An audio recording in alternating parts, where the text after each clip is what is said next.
দেখ, হেডিং কর colligative properties. Colligative properties বাংলায় যারা লিখবে সংখ্যাগত ধর্ম এবং কলিগেটিভ প্রপার্টি, বাংলায় যারা লিখবে তারা দুটোই লিখবে। কলিগেটিভ প্রপার্টিজ ব্র্যাকেটে লিখে রাখো সংখ্যাগত ধর্ম, আর ইংরেজিতে যারা লিখবে তারা কলিগেটিভ প্রপার্টিজ লেখো।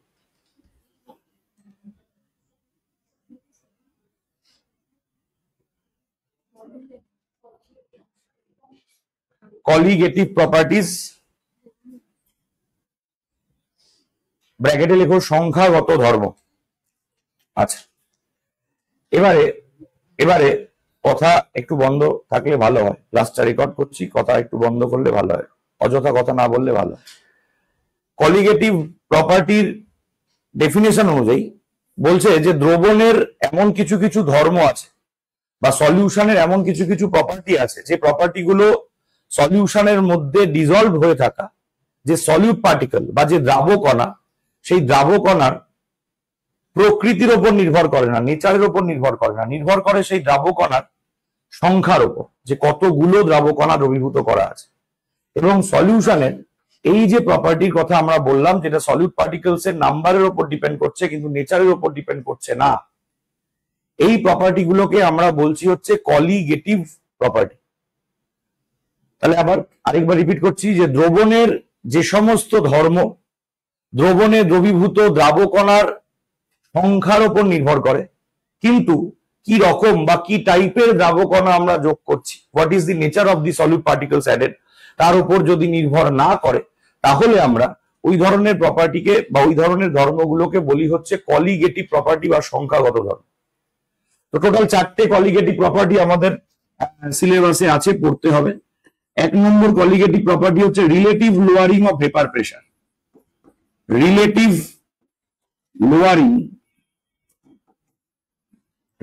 Lowering of vapour pressure.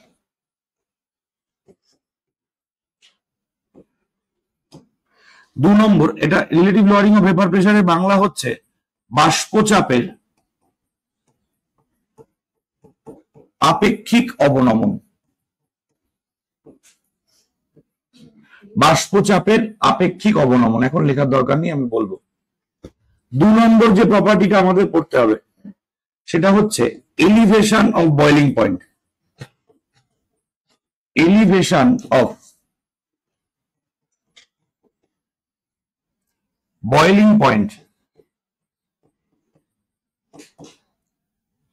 অর্থাৎ স্ফুটনাঙ্কের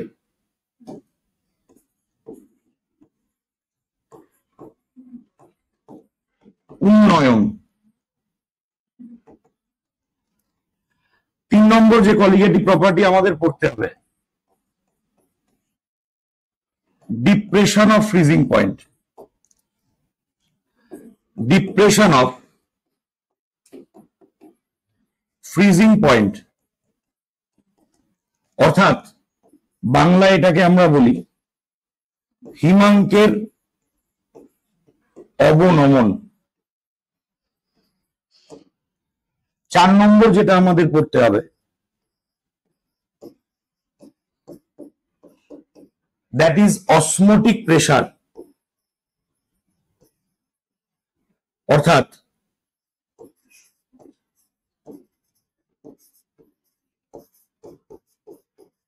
অভিস্রবণ চাপ।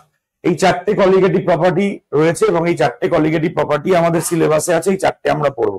তাহলে কলিগেটিভ প্রপার্টি বলতে আমরা কি বুঝলাম? আমরা বললাম যে কোন একটা সলিউশনের এমন কিছু প্রপার্টি আছে যে প্রপার্টি গুলো ওই সলিউশনের মধ্যে ডিজলভ হয়ে থাকা সলিউট পার্টিকেলের নেচারের উপর ডিপেন্ড করে না, যে কি প্রকৃতির সলিউট পার্টিকেল আমরা ডিজলভ করেছি, বরং ডিজলভ করে সলিউট পার্টিকেলের সংখ্যার উপর, যে কতগুলো সলিউট পার্টিকেল ডিজলভ করেছি, নাম্বার অফ সলিউট পার্টিকেল। যেমন আমি বলছি যে দুটো সলিউশন আমি নিলাম, একটা সলিউশনের মধ্যে 5টা গ্লুকোজের মলিকিউল অ্যাড করলাম, আরেকটা সলিউশনের মধ্যে আমরা অ্যাড করলাম হচ্ছে 5টা ইউরিয়ার মলিকিউল।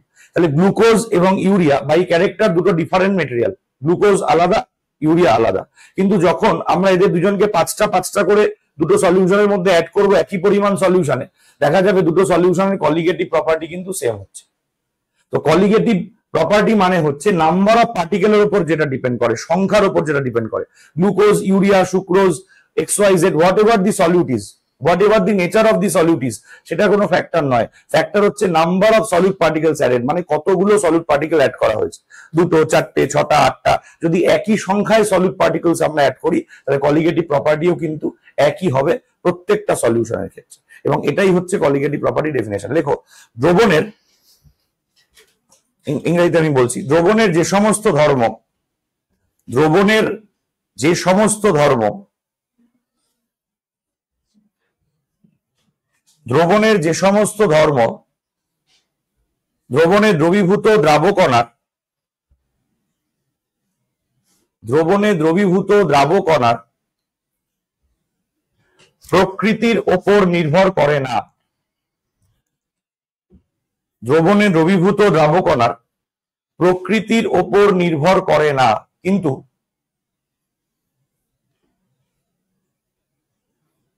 দ্রবণে দ্রবীভূত দ্রাবকণার সংখ্যার ওপর নির্ভর করে। দ্রবণে দ্রবীভূত দ্রাবকণার সংখ্যার ওপর নির্ভর করে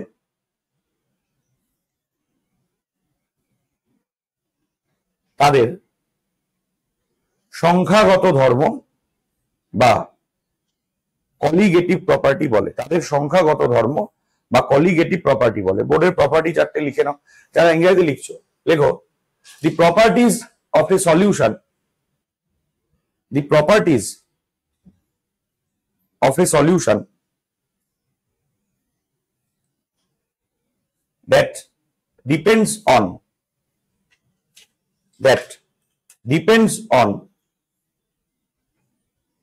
the number of solute particles, that depends on number of solute particles added in a solution, number of solute particles added in a solution, but independent of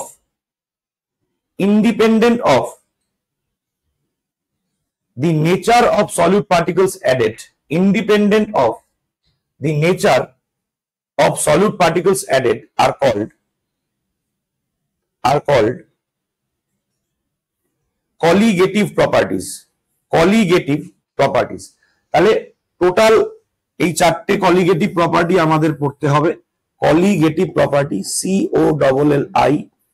COLLIGATIVE, colligative properties.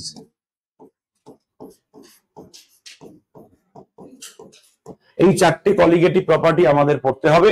Relative lowering of vapour pressure, elevation of boiling point, depression of freezing point, osmotic pressure. এই 4টে colligative property আমরা পরপর পড়ব।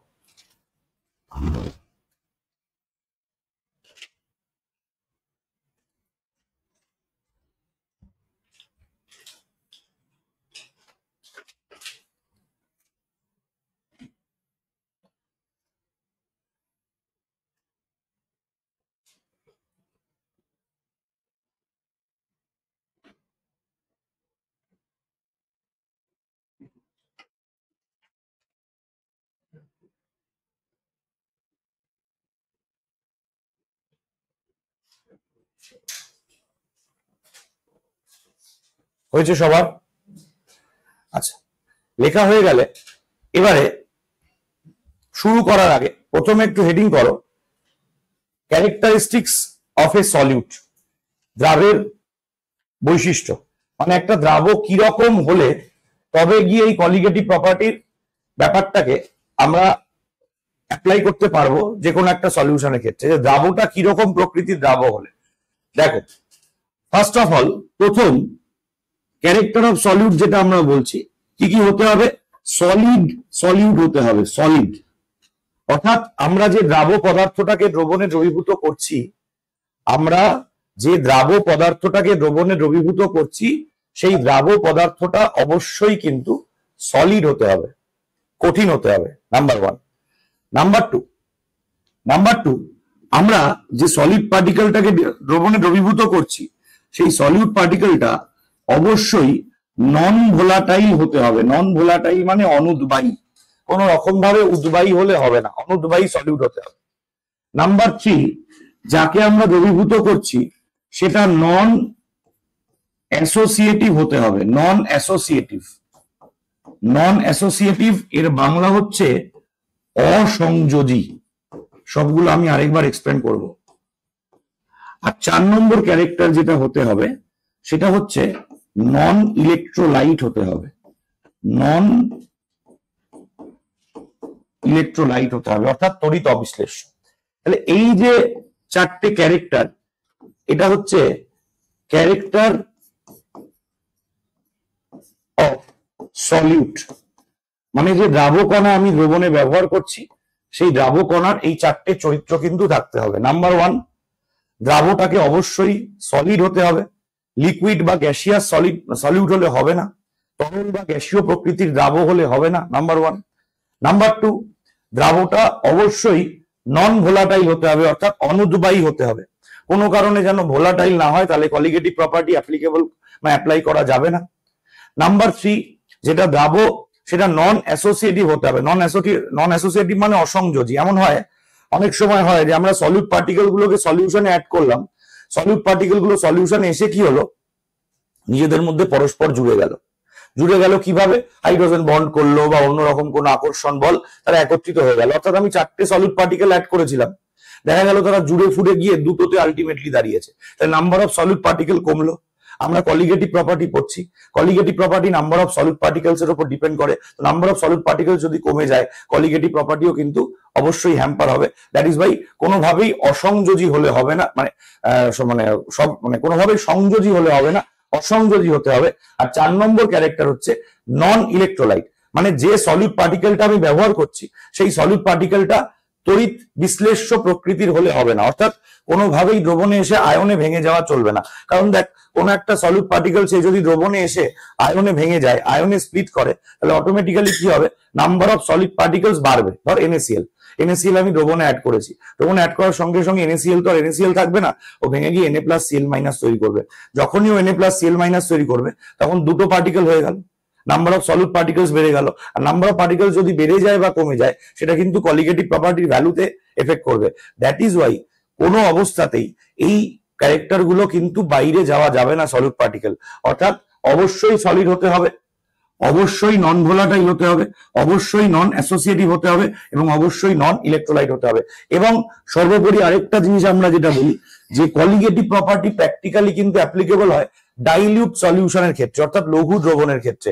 অর্থাৎ solution must be diluted, solution must be diluted, solution must be diluted, অর্থাৎ এতগুলো condition, এতগুলো শর্ত মানলে তারপরে গিয়ে কিন্তু আমরা কোন একটা দ্রবণের ক্ষেত্রে কলিগেটিভ প্রপার্টি পড়তে বা মেজার করতে বা ক্যালকুলেট করতে পারবো। কি কি? দ্রবণটা লঘু দ্রবণ হতে হবে, দ্রবণে দ্রবীভূত যে দ্রাব আছে সেই দ্রাবের প্রকৃতি, সেই দ্রাবের যে নেচার, সেই নেচারটা কিরকম হতে হবে, সলিড হতে হবে, নন ভোলাটাইল হতে হবে, নন অ্যাসোসিয়েটিভ হতে হবে, নন ইলেকট্রোলাইট, অর্থাৎ কঠিন, তড়িৎ অবিশ্লেষ্য, অনুদ্বায়ী এবং অসংযোজী, এই 4টে ক্যারেক্টার কিন্তু হতে হবে। এই 4টে ক্যারেক্টারের বাইরে গেলে কিন্তু কলিগেটিভ প্রপার্টি আমরা নর্মালি মেজার করতে পারবো না, সেক্ষেত্রে অ্যাবনর্মালিটিস চলে আসবে। বোঝা গেল? এইটা একটু লিখে নে। লিখে নেওয়ার পর হেডিং কর relative lowering of vapour pressure. Relative lowering of vapour pressure, relative lowering of vapour pressure, বাষ্পচাপের আপেক্ষিক অবনমন, প্রথম কলিগেটিভ প্রপার্টি। আমি কলিগেটিভ প্রপার্টিটা পড়িয়ে নেবো, পড়িয়ে নিয়ে 2-3টে অঙ্ক করিয়ে দেবো, তারপরে সেকেন্ড কলিগেটিভ প্রপার্টি পড়াবো, 2-3টে অঙ্ক করাবো, ব্যাস। সহজ জিনিস, অত্যন্ত সহজ জিনিস, শুধু আগের জিনিসগুলোকে একটু মনে করতে হবে, রিলেশন গুলো একটু মনে রাখা দরকার যদি মনে থাকে।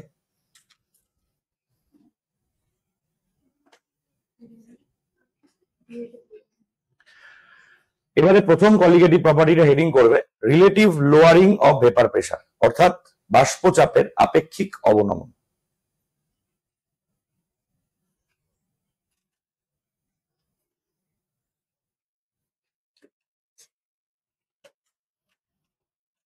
ওকে, next.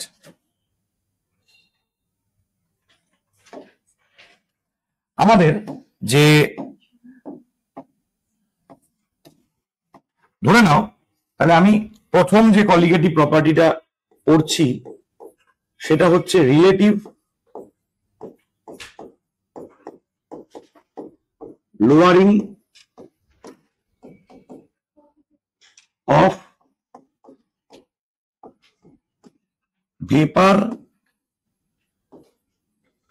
Pressure, relative lowering of vapour pressure, বাষ্পচাপের আপেক্ষিক অবনমন। আমি বাংলায় আর লিখছি না, ভালো করে বোর্ডের দিকে দেখবে। ধরো মনে করো আমি একটা পাত্র নিলাম, আমি একটা পাত্র কনসিডার করলাম এবং এই পাত্রে একটা পিওর সলভেন্ট আছে, পিওর সলভেন্ট অর্থাৎ একটা বিশুদ্ধ দ্রাবক আছে, এবং এই যে বিশুদ্ধ দ্রাবকটা এই পাত্রে রয়েছে, বিশুদ্ধ দ্রাবকটার যে বাষ্পচাপ, সেই বাষ্পচাপটা হচ্ছে P10। মানে একটা পাত্রের মধ্যে বিশুদ্ধ দ্রাবক আছে, যে বিশুদ্ধ দ্রাবকটার বাষ্পচাপ P10, সে জল হোক, ইথানল হোক, কার্বন টেট্রাক্লোরাইড, হোয়াট এভার, একটা পিওর সলভেন্ট আছে যার ভেপার প্রেশার হচ্ছে P10। এবারে আমি কি করলাম, এই পিওর সলভেন্টের মধ্যে বাইরে থেকে একটা আমি সলিউট অ্যাড করলাম, বাইরে থেকে আমি একটা সলিউট অ্যাড করলাম, যে সলিউটের ক্যারেক্টার কি, নাম্বার 1 সলিউটটা হচ্ছে সলিড, নাম্বার 2 সলিউটটা হচ্ছে নন ভোলাটাইল, নাম্বার 3 সলিউটটা হচ্ছে নন অ্যাসোসিয়েটিভ, নাম্বার 4 সলিউটটা হচ্ছে নন electrolyte, non associative, number 4 non electrolyte. এই চারটে টাইপের সলিউট আমি অ্যাড করলাম। এবারে আমরা কয়েকদিন আগেই ভেপার প্রেশার রিলেটেড রাউলস ল পড়েছি। সেখানে রাউল্টের সূত্রে কি বলা হয়েছিল, যে যখনই কোনো একটা পিওর সলভেন্টের মধ্যে নন ভোলাটাইল সলিউট অ্যাড করা হবে, তখন দ্রবণের বাষ্পচাপ কি হবে, বিশুদ্ধ দ্রাবকের বাষ্পচাপ এবং বিশুদ্ধ দ্রাবকের যে মূল ভগ্নাংশ তার গুণফলের সঙ্গে সমান। আমরা দেখেছিলাম যে P is equal to x1 into P10, অর্থাৎ when a non-volatile solute is added to a pure solvent, then the vapor pressure of the solution becomes the product of vapor pressure of pure solvent and the mole fraction of solvent in the solution, মানে দুজনের গুণফলের সঙ্গে সমান। তাহলে আমরা এখানে বলতে পারি, আমরা এখানে খুব সিম্পলি তাহলে বলতে পারি যে according to Raoult's law,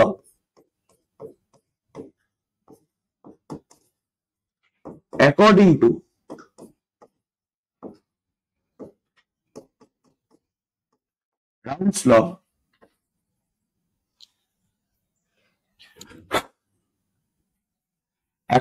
Raoult's law, আমরা কি বলতে পারি, vapour pressure of solution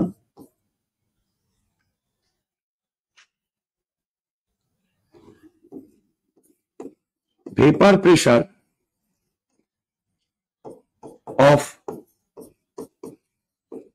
solution, that is P,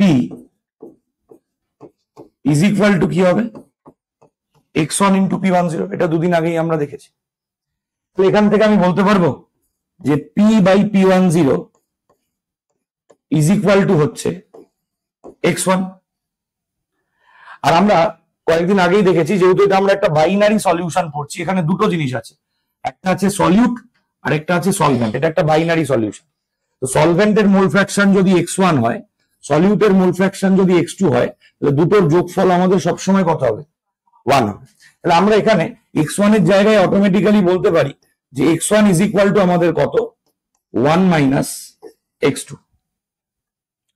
তাহলে আমরা পরের লাইনে এরকম বলতে পারি যে 1 মাইনাস P by P10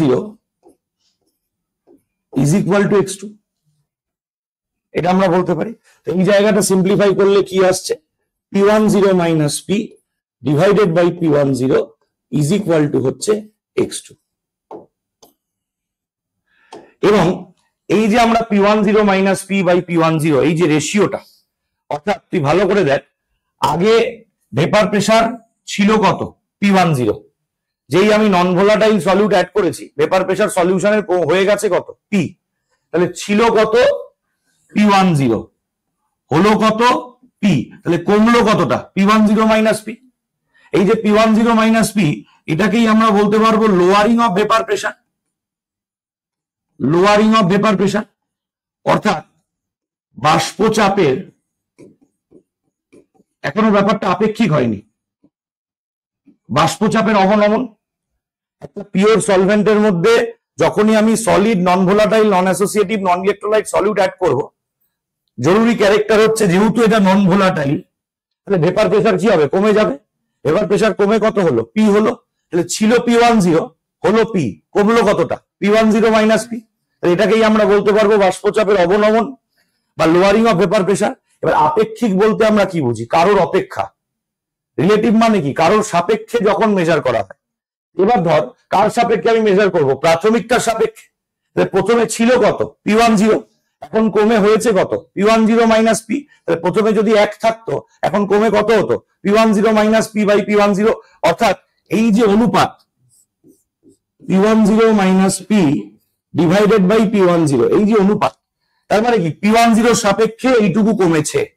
একজনের সাপেক্ষে আমরা দেখলাম, একজনের অপেক্ষা আমরা দেখলাম। তাই এই যে পুরো অনুপাত, এই অনুপাতটাকে আমরা বলি হচ্ছে relative lowering of vapour pressure.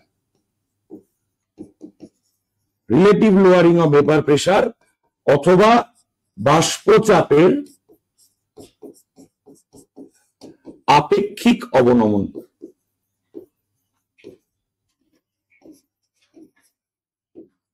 এইটা কিন্তু শুধু বাষ্পচাপের অবনমন। কতটা কমলো?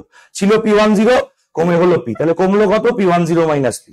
আর আপেক্ষিক মানে প্রথমের অপেক্ষা। আগে ছিল P10, তার অপেক্ষা কতটা কমেছে, তখন সেটা হয়ে গেল কি P10 minus P by P10। অর্থাৎ এই গোটা অনুপাতটাকে আমরা বলতে পারছি কি বাষ্পচাপের আপেক্ষিক অবনমন। এবং আমরা দেখতে পেলাম যে বাষ্পচাপের আপেক্ষিক অবনমন কার সাথে সমান হচ্ছে? x2 এর সাথে সমান হচ্ছে। x2 মানে কার মোল ভগ্নাংশ? সলিউটের মোল ভগ্নাংশ। এইটা হচ্ছে বাষ্পচাপের আপেক্ষিক অবনমন সংক্রান্ত রাউল্টের সূত্র। রাউলস ল কি বলছে? যে কোন একটা পিওর সলভেন্টের মধ্যে যখনই আমরা solid, non volatile, non associative, non electrolyte solute add করছি, তখন উৎপন্ন দ্রবণের বাষ্পচাপের যে আপেক্ষিক অবনমন, অর্থাৎ এইটা, সেটা কার সাথে সমান হচ্ছে? সলিউটের মোল ভগ্নাংশের সাথে সমান হচ্ছে। অর্থাৎ দ্রাবের মোল ভগ্নাংশের সাথে সমান হচ্ছে। কোনো সমানুপাতিক বা ডিরেক্টলি প্রপোর্শনালে গল্প নেই, ইকুয়াল হচ্ছে। মানে P10 minus P divided by P10 is equal to x1। এটাই হচ্ছে Raoult's law related to relative lowering of vapour pressure. বোঝা গেল? তাহলে আবার আমি একবার রিপিট করছি, একটু শুনে নে। যে আমরা একটা পিওর সলভেন্ট নিয়েছি, তাতে আমি solid, non volatile, non electrolyte, non associative solute add করেছি। পিওর সলভেন্টের ভেপার প্রেসার ছিল P10। যখনই আমি এই ক্যারেক্টারে একটা সলিউট অ্যাড করলাম, ভেপার প্রেসার কমে গেল। কমে কত হয়ে গেল? পি। তাহলে কমলো কতটা? ছিল P10, এখন হলো পি, তাহলে কমলো কত? P10 minus. এই যে P10 মাইনাস পি, এটাকে আমরা বলছি বাষ্পচাপের অবনমন, লোয়ারিং অফ ভেপার প্রেসার। এবার এটাকে রিলেটিভ বলতে হলে আমাকে কি করতে হবে? কম্পেয়ার করতে হবে, তুলনা করতে হবে। আপেক্ষিক বলা মানে তো কারোর অপেক্ষা, কারোর সাথে তুলনা করতে হবে। তো তুলনাটা কার সাথে করব? প্রথমে যা ছিল তার সাথে তুলনা করবো। প্রথমে ছিল কত? P10, এখন কমে হয়েছে কত? P10 minus P. প্রথমে যদি 1 থাকতো, তাহলে এখন কমে কত হতো? P10 minus P by P10। Simple unitary method, ঐকিক নিয়ম। তাহলে এই যে অনুপাত, এই অনুপাতটাকে আমরা বলছি relative lowering of vapour pressure. কিন্তু শুধু এই ডিফারেন্সটাকে আমরা বলছি লোয়ারিং অফ ভেপার প্রেসার। বোঝা গেল? বাষ্পচাপের অবনমন আর আপেক্ষিক অবনমনের মধ্যে কিন্তু একটা ডিফারেন্স আছে। আপেক্ষিক মানে প্রথমের অপেক্ষা, পূর্বের অপেক্ষা কতটা কমেছে, আর এমনি অবনমন মানে কতটা কমেছে। বোঝা গেল? লেখো এটা, তারপরে আমি স্টেটমেন্ট বলছি।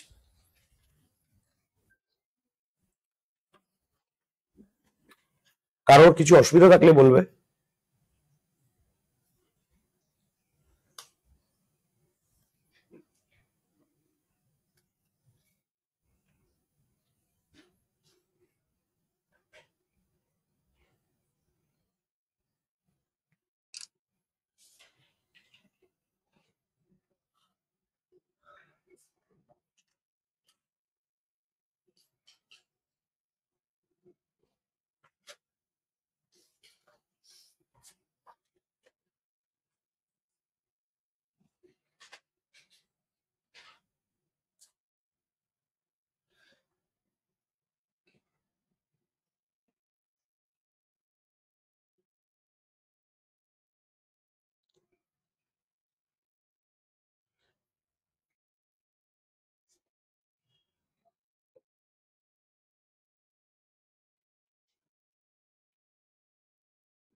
লেখা হয়ে গেলে যাদের বাংলায় লিখছো যারা, তারা হেডিং করবে বাষ্পচাপের আপেক্ষিক অবনমন সংক্রান্ত রাউল্টের সূত্র। বাষ্পচাপের আপেক্ষিক অবনমন সংক্রান্ত রাউল্টের সূত্র।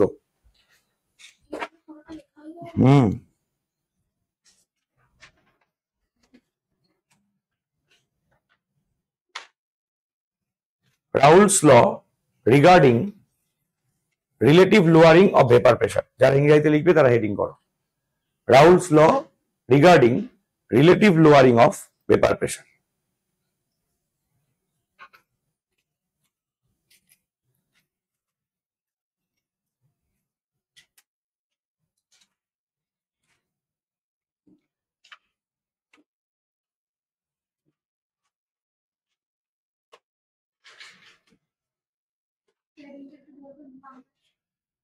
বাষ্পচাপের আপেক্ষিক অবনমন সংক্রান্ত রাউল্টের সূত্র।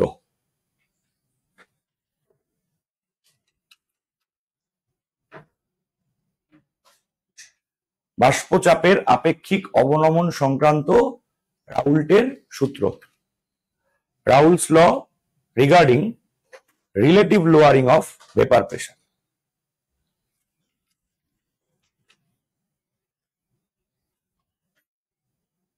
হলো? এবারে যারা বাংলায় লিখছো তারা লেখো নির্দিষ্ট উষ্ণতায় কোন একটি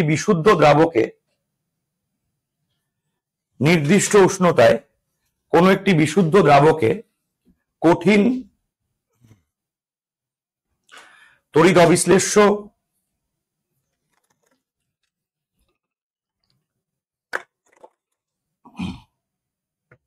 অসংযোজী এবং অনুদ্বায়ী দ্রাব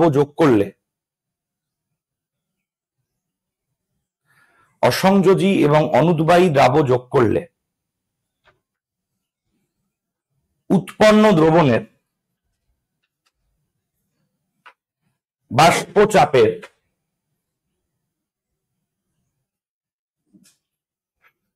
যে আপেক্ষিক অবনমন হয়,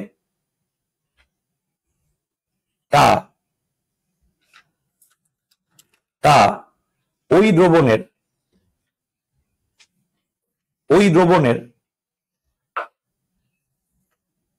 দ্রবীভূত দ্রাবের মোল ভগ্নাংশের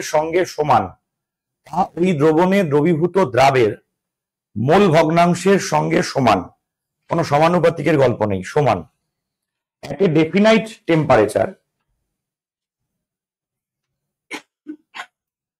at a definite temperature, when a solid, non-volatile, non-electrolyte and non-associative solute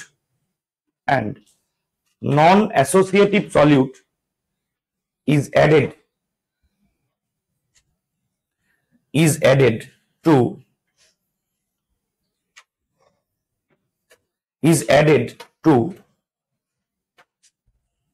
a pure solvent, then the relative lowering of vapor pressure of the solution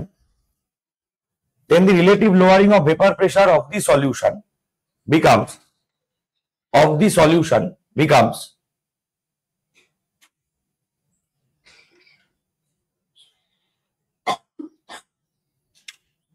equal to the mole fraction of the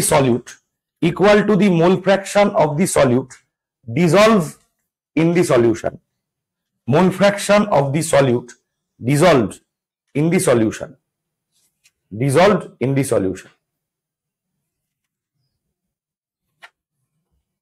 হয়েছে প্রত্যেকের? কারো অসুবিধা নেই? এবার আমাদের মোটামুটি কাজ হয়ে গেল। এবার অঙ্ক করার জন্য আমাদেরকে এই ফর্মুলাটাকে একটু সাজিয়ে গুছিয়ে নিতে হবে, কারণ এই ফর্মুলা দিয়ে অঙ্ক করতে গেলে একটু প্রবলেম পড়তে হবে প্রাথমিকভাবে ইনিশিয়ালি। তো আমরা একটু সাজিয়ে গুছিয়ে নেবো কিরকম ভাবে, দেখো হয়েছে এই অবধি। নেক্সট,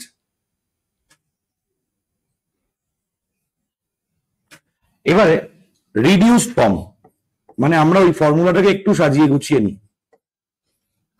রিডিউসড ফর্ম, কেউ যদি তোমাকে বলে যে রাউল্টের সূত্রের ম্যাথামেটিক্যাল ফর্ম লেখো, যখনই তোমাকে রাউল্টের সূত্রের ম্যাথামেটিক্যাল ফর্ম বলবে তখন কিন্তু তোমার উত্তর হবে এইটা। এবার অঙ্ক আমরা এই ফর্মুলাটা দিয়েই করব, বাট এই ফর্মুলাটাকে আমরা আমাদের সুবিধার জন্য একটু সাজিয়ে নেবো, একটু অ্যারেঞ্জ করে নেবো, যাতে আমাদের অঙ্কটা করতে সুবিধা হয়। তার কারণ এই যে x2 মানে কি, n2 divided by n1 plus n2। আমি যদি এই ফরম্যাটে রাখি, ফর্মুলাটা বিরাট বড় আকার নেবে। সেই ফর্মুলায় বসিয়ে উইদাউট ক্যালকুলেটর ক্যালকুলেট করে উত্তর বার করা সময় সাপেক্ষ এবং অধৈর্য লাগতে পারে, যে এত বড় ক্যালকুলেশন সম্ভব না হাতে করা, ছেড়ে দেওয়ার একটা প্রবণতা বা পাশের স্টুডেন্টের থেকে দেখার একটা ইচ্ছে যে তৈরি হতে পারে। তো সেক্ষেত্রে ফর্মুলাটাকে যদি রিডিউস করে নেওয়া যায় তাহলে ফর্মুলাটা মনে রাখাও সুবিধা হয় এবং কাজ করতেও সুবিধা হয়। তো রিডিউস আমি কিভাবে করব, আবারও বলছি, ওটা কিন্তু রিডিউস ফর্ম। কেউ যদি রাউলস ল এর ম্যাথামেটিক্যাল ফর্ম বলে, ইন দ্যাট কেস উত্তর কিন্তু এটাই। আমরা এখন যেটা করছি সেটা অঙ্ক করার জন্য ফর্মুলাটাকে একটু সাজিয়ে নিচ্ছি সুবিধা মতো। দেখো কিরকম হবে, তাহলে আমাদের ফর্মুলাটা আমরা কি পেলাম, p10 minus p divided by p10 is equal to x2, এটা আমরা পেলাম। তাহলে p10 minus p divided by p10, x2 এর জায়গায় আমি কি লিখতে পারি, n2 divided by n1 plus n2। কারো আপত্তি নেই? দ্রাবের মোল সংখ্যা divided by total number of mole, সেটাই তো মোল ভগ্নাংশ। আচ্ছা, p10 minus p divided by p10 is equal to n2 এর জায়গায় তাহলে আমরা কি বলতে পারি, w2 বাই m2। n1 এর জায়গায় আমরা কি বলতে পারি, w1 by m1। R n2 এর জায়গায় আমরা কি বলতে পারি, w2 বাই m2। কারো আপত্তি আছে? কারো আপত্তি নেই তো? প্রত্যেকে ক্লিয়ার তো? কারো কোনো সমস্যা নেই? এবারে এবারে দেখ, আমাদের এই যে ফর্মুলাটা, কেউ লিখবে না এখন, এই যে ফর্মুলা, এই ফর্মুলাটা তোকে যদি ভ্যালু বসাতে হয়, সাপোজ এই ফর্মুলায় তোকে যদি ভ্যালু বসাতে হয়, এখানে এখন অব্দি আমি রিডিউস করিনি, রিডিউস করব, এই ফর্মুলায় তোকে যদি ভ্যালু বসাতে হয় এবং তোকে বললো m2 বার করতে হবে, চিন্তা কর উইদাউট ক্যালকুলেটর ব্যাপারটা কোন জায়গায় যাবে। এখানে সব বলা আছে, তোকে m2টা বার করতে বলেছে। তাহলে ব্যাপারটা কি, তুই যদি এখান থেকেও ক্যালকুলেট করা যায়, ক্যালকুলেট করা যায় না এরকম ব্যাপার নয়, কিন্তু হবে কি, গুলিয়ে যাবে ওই মুহূর্তে, ওই মোমেন্টে গুলিয়ে যাবে। আমি সেই জন্য বলছি যে আমরা এই লাইনটাকে লিখবই না, আমরা এই লাইনটাকে লিখবই না, আমরা এই যে সেকেন্ড যে লাইনটা পেয়েছি এটা থেকেই আমরা ওটাকে ছোট করে নেব। কিভাবে, বোথ সাইডে আমি উল্টে দিলাম। দেখ, বোথ সাইডে যখনই উল্টে দেব আমাদের হয়ে যাবে কি, হলো।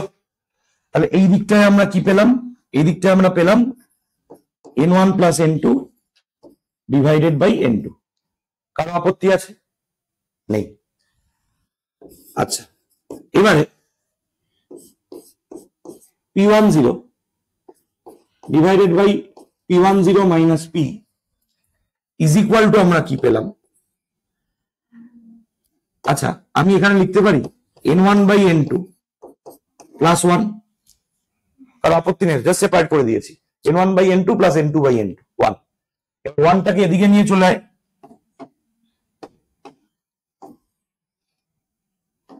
এবার 1টাকে এদিকে নিয়ে চলে আয়, তাহলে p10 divided by p10 minus p minus 1 is equal to কি হলো, n1 বাই n2।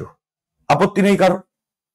এবারে এদিকটা যদি আমি এলসিএম টেলসিএম করে দিই তাহলে আমার কি গিয়ে দাঁড়াচ্ছে, p10 মাইনাস p, এখানে আছে p10 minus p10 plus p, আর n1 এর জায়গায় তুই বসাতে পারিস w1 by m1 R n2 এর জায়গায় w2 বাই m2। কারো আপত্তি নেই? তাহলে এখান থেকে আমাদের এই পার্টটা ক্যান্সেল হয়ে গেল। তাহলে আমাদের ইকুয়েশনটা গিয়ে দাঁড়ালো কি, p divided by p10 minus p is equal to w1 m2 divided by m1 w2। দেখ, এবার তোকে M2 বার করতে বললো, সেই তোর কাছে সব ইনফরমেশন আছে, তুই কিন্তু কিছু বাদ দিস নি। এমন না যে তুই N1 টাকে নেগলেক্ট করে দিয়েছিস, N2 টাকে নেগলেক্ট করে দিয়েছিস, কিছুই কিন্তু করিস, সবই তুই রেখেছিস। বাট ফর্মুলাটা যে জায়গায় এসছে P10 P সব আছে, কিন্তু এবার তোকে M2 বার করতে বললো। তোর ওই ইকুয়েশন থেকে M2 বার করাটা ইজি হবে না, এই ইকুয়েশন থেকে M2 বার করাটা ইজি হবে এইটা থেকে। সো আমরা অঙ্ক করার ক্ষেত্রে এইটা ব্যবহার করবো, কারণ তুই তো ব্যাকগ্রাউন্ডে অঙ্ক করছিস, কেউ তো দেখছে না তুই কিভাবে করেছিস। ক্যালকুলেশনটা তো তুই নিজের মতন করে করছিস রাফ কাগজে, কেউ তো দেখছে না। কিন্তু তোকে যদি বলে লেখো ম্যাথামেটিক্যাল ফর্ম অফ রাউলস ল, তখন কিন্তু ওটাই লিখতে হবে।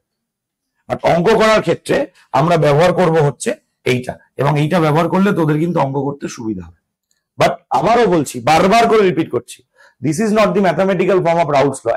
একটা লয়ের ম্যাথামেটিক্যাল ফর্মকে নিয়ে আমরা আমাদের মতন করে যা খুশি লিখতে পারি না, ওটা যেরকম আছে সেরকমই লিখতে হবে। এটা আমরা ব্যবহার করবো অঙ্কের জন্য, ওই ফর্মুলাটাকে আমরা একটু সাজিয়ে নিয়েছি ব্যাস। কর।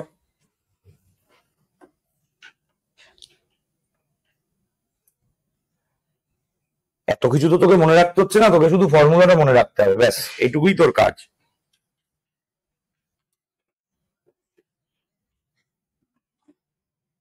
হাত চালিয়ে।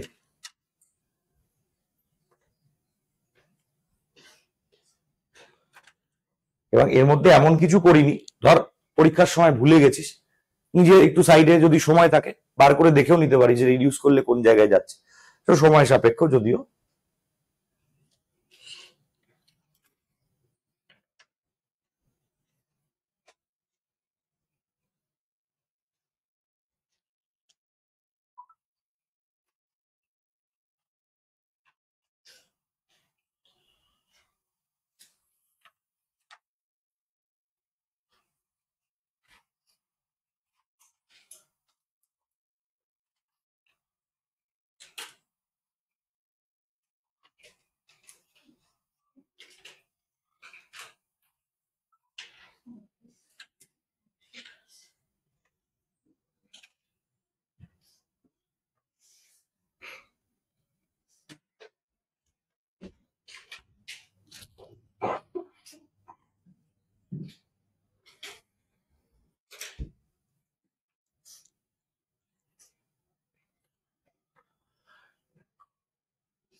যাদের হয়ে যাবে তারা হেডিং করবি relation between molality and relative lowering of vapour pressure. Molality এবং বাষ্পচাপের আপেক্ষিক অবনমনের সম্পর্ক, মোলালিটি এবং বাষ্পচাপের আপেক্ষিক অবনমনের সম্পর্ক, relation between molality and relative lowering of vapour pressure. বিরাট কাজে লাগবে, বিরাট কাজে লাগবে। যত রিলেশন মনে রাখবি তত কাজগুলো স্মুথ হবে, আর যত রিলেশন ভুলে যেতে চাইবি তত ডিফিকাল্ট হয়ে যাবে।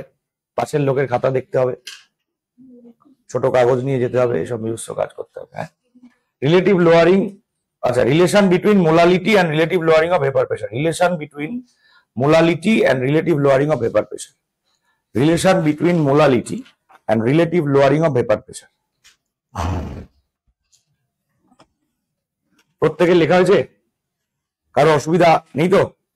এবারে দেখ, এখানে 1 সেকেন্ড আমরা একটা রিলেশন টানবো, যে রিলেশনটা আমরা পূর্ববর্তী সময় কোনো সময় পড়িয়েছিলাম হয়তো। এটা হচ্ছে মোলালিটি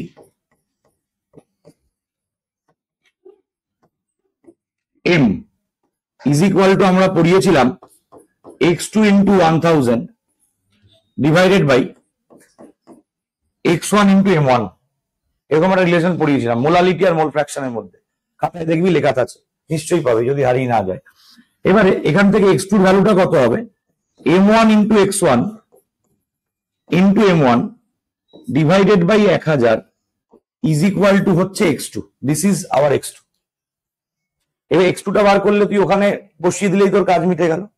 এবার আমরা জানি ফ্রম রাউলস ল, এখন আমি জানি, একটু পরে তোরাও আস্তে আস্তে মনে করতে পারবি। রাউলস ল আমরা কি জানি? P10 minus P divided by P10 is equal to x2। তাহলে এবারে P10 minus P divided by P10 x2 এর জায়গায় তুই কি বসাতে পারিস, molality into x1 into 1000 divided by, sorry ভুল করলাম, molality into x1 into m1 divided by 1000 বার করে ফেলতে পারিস। এবার তোর যদি মনে হয় যে না x1 আমি রাখবো না, আমি x1 এর জায়গায় চেঞ্জ করে নেবো, তুই করে নিতে পারিস, অসুবিধার কিছু নেই। কিন্তু ব্যাপারটা কিন্তু এইভাবে সুবিধাজনক হবে। তুই ডাইরেক্ট তোকে মোলালিটি বার করতে বলেছে, তুই এইটা বসা, বেরিয়ে যাবে। বোঝা গেল? তাহলে দেখ, তাহলে এই রিলেশনটা আমাদের কিন্তু কাজে লাগবে।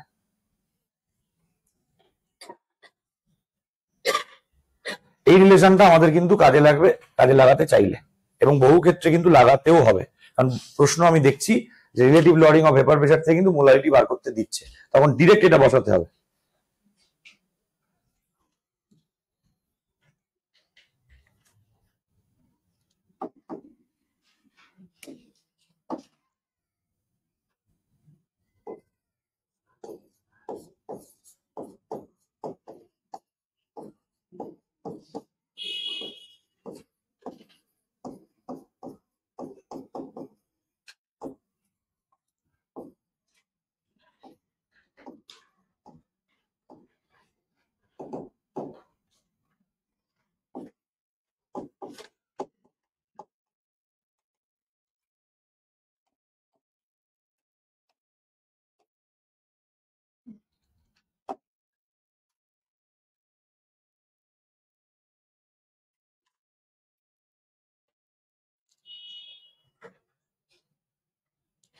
অনেক হলো, এবারে অঙ্কে যাই। প্রথম টপিকের অঙ্ক কয়েকটা 3-4টে অঙ্ক আমি এক জায়গায় করেছি, তার মধ্যে বেশিরভাগ দুটো অঙ্ক বাদ দিয়ে বাকিগুলো ছায়া প্রকাশনীরই অঙ্ক। তো দেখ,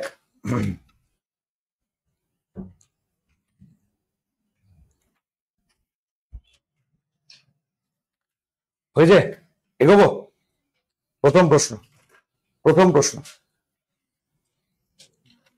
দেখ, vapor pressure of water at 23 degree Celsius is 19.8 mmHg। প্রশ্ন লেখার দরকার নেই, আমি এটা তো পাঠিয়ে দেবো, প্রশ্ন পেয়ে যাবে। এখন প্রশ্নটা দেখ, অঙ্কটা করছি, উত্তরটা দেখ, এটাই যথেষ্ট।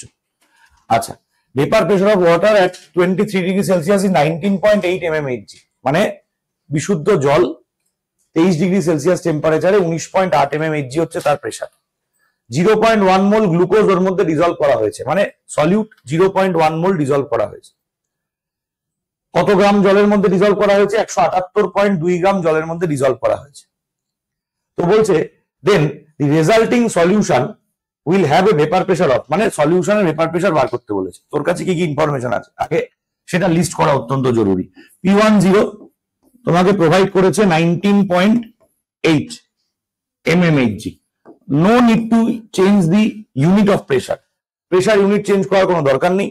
টেম্পারেচার ইউনিট নিয়ে মাথা ব্যথা নেই, কারণ এই relative lowering of vapour pressure equation এতক্ষণ ধরে দেখলি, কিছু যদি দেখিস বা না দেখিস, এইটুকু দেখেছিস যে ইকুয়েশনে কোথাও টেম্পারেচার টার্ম নেই। তো টেম্পারেচার যাই থাক, একই টেম্পারেচারে পুরো কাজটা হচ্ছে, এইটা আমার দরকার। বাকি টেম্পারেচার কি আছে আমার মাথা ব্যথা করার দরকার নেই। এবং তোকে বার করতে বলেছে কি পি, কি ইনফরমেশন বলে দিয়েছে, W1 টা বলে দিয়েছে 178.2 গ্রাম, এবং W1 টা কি জল, যেহেতু জল M1 টা অটোমেটিক্যালি কত হয়ে যাবে আমাদের 18, বলা থাকবে না প্রশ্নে। আর কি বলেছে 0.1 মোল সলিউট অ্যাড করেছিস, তার মানে তোকে একসঙ্গে W2/M2 এই পুরোটার ভ্যালু বলে দিয়েছে 0.1। এই তোর কাছে ইনফরমেশন। এবার তোকে বার করতে হবে পি, তাহলে তুই কি করবি, রিডিউস ফর্ম কাজে লাগাবি। তোদের যে এইমাত্র যে রিডিউস ফর্মটা তোরা পেলি, যে P divided by P10 minus P is equal to W1 by M1। আর আমি আমার সুবিধার জন্য এটাকে এইভাবে লিখছি, লিখতেই তো পারি, ওপরে M2 ছিল, আমি এটাকে এইভাবে তো লিখতেই পারি। এবারে P divided by 19.8 minus P is equal to কি, দেখ W1 এর ভ্যালু 178.2 আর M1 হচ্ছে 18, আর এই গোটাটার ভ্যালু হচ্ছে এটা। হয়ে গেল। তাহলে এখান থেকে তুই এই পয়েন্ট আর এই পয়েন্ট তুলে দিতে পারিস, অসুবিধার কিছু নেই। তাহলে তোর বিষয়টা গিয়ে দাঁড়াচ্ছে কি,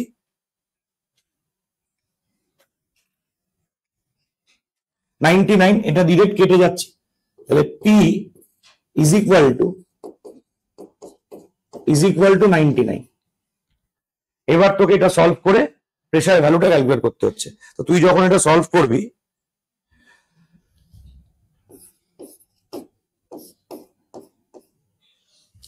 (1960.2 মাইনাস 99p), তাহলে দেখ 99টা এদিকে চলে এলে কি হবে, 100p হয়ে যাবে। 100p ইজ ইকুয়াল টু 1960.2, তাহলে p ইজ ইকুয়াল টু কত হচ্ছে, 100 দিয়ে ভাগ করে দে, 19.602। তাহলে 19.602 মানে option B. Option B is the correct answer. এই হলো ক্যালকুলেশন। এবার দেখ, এই ভাগটা আমি ক্যালকুলেটরে করলাম, বাট 99 যাচ্ছে মানে তোরা নিজেরা করলে হয়তো ডিরেক্ট 99 পেয়েই যাবে। তারপরে ক্যালকুলেশন এটা, অতএব ক্যালকুলেশন কিন্তু শেষ অবধি আসবে, অপশনও মিলবে, ধৈর্য ধরে ক্যালকুলেশনটাকে শেষ অবধি টানতে হবে। এই হচ্ছে তোর কাজ, ঠিক আছে? পরের প্রশ্নে যাচ্ছি, এগুলো পরে পেয়ে যাবি, লিখে নিবি, এখন জাস্ট একটু বিষয়টা বুঝে নে। দেখ, এখানে বলেছে, এই প্রশ্নটা একটু খটোমটো নয়, বাট প্রশ্নটা বড়, পড়তে হবে মন দিয়ে। প্রশ্নে কি কি বলেছে, বলছেন aqueous solution consists of m gram of a non-volatile non-electrolyte solute in w gram of pure water। দুটো সলিউশনের কথা বলেছে, দুটো সলিউশনের কথা বলেছে।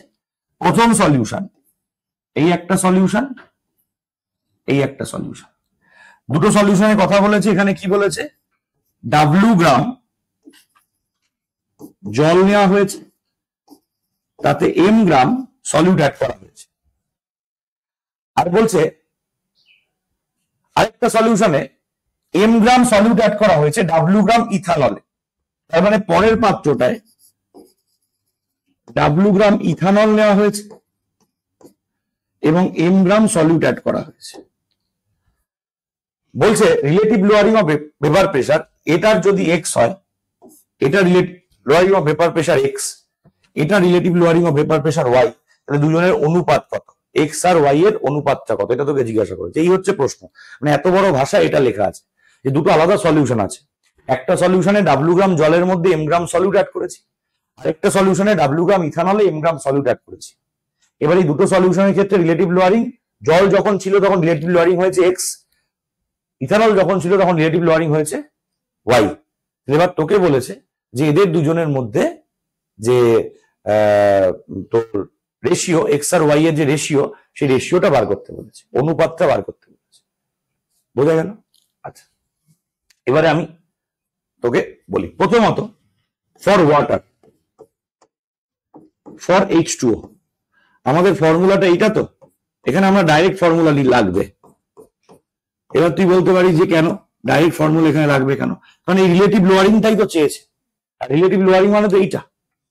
আচ্ছা, তাহলে এইটার জায়গায় তুই বসাবি কত, এক্স, যেহেতু জল, জলে বলে দিয়েছে এক্স। আচ্ছা, x2 এর জায়গায় তুই বসাতে পারিস W2/M2, ডিরেক্ট বসাচ্ছি, divided by W1/M1 plus W2/M2। কার আপত্তি আছে? এখানে W2 মানে হচ্ছে সলিউটের পরিমাণ, W1 মানে হচ্ছে জলের পরিমাণ। তার মানে আমি এখানে ডাইরেক্ট ফর্মুলা বসাচ্ছি, দেখ, তাহলে W2 মানে কি, M divided by M2, R W1 মানে জল, তোকে প্রশ্নে বলে দিয়েছে W গ্রাম জল আছে, divided by 18 plus M divided by M2। আর আপত্তি নেই, এটা জলের কেস মিটে গেল। এবার একই রকম ভাবে তোকে দিয়েছে কি, ইথানল, একই রকম ভাবে তোকে দিয়েছে কার কথা, ইথানলের কথা। দেখবি শেষ অবধি। ফর ইথানল, প্রশ্ন বড় দেখেই আগে ঘাবড়ে যাবি না, বড় জিনিস দেখে ঘাবড়ালে হবে না।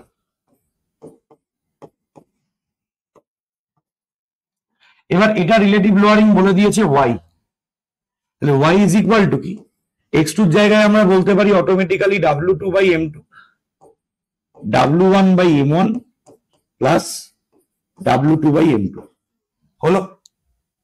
এবার ইথানল, ইথানলের মলিকুলার ওয়েট কত? ইথানলের মলিকুলার ওয়েট হচ্ছে C2H6O, তার মানে 24, 30 আর 46, 46। C2H6O মানে ইথানলের মলিকুলার ওয়েট হচ্ছে 66।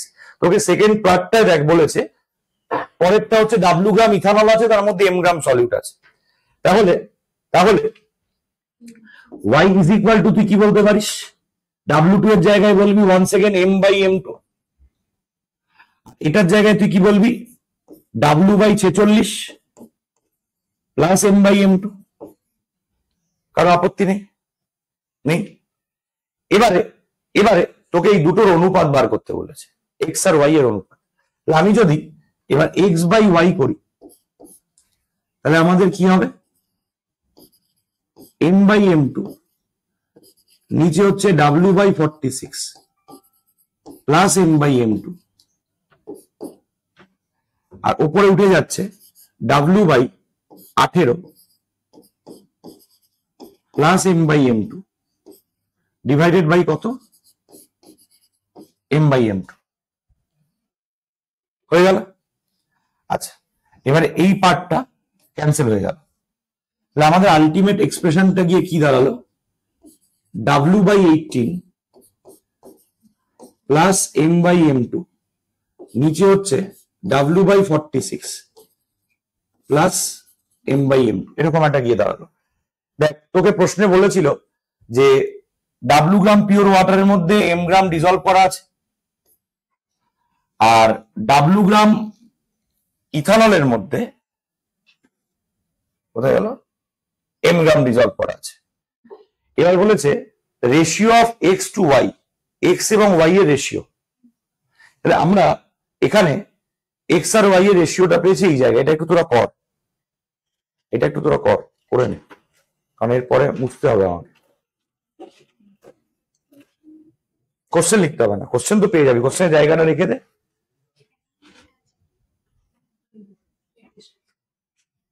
হয়ে যাবে ওর মধ্যে, ছোট করে লিখ।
কোনটা?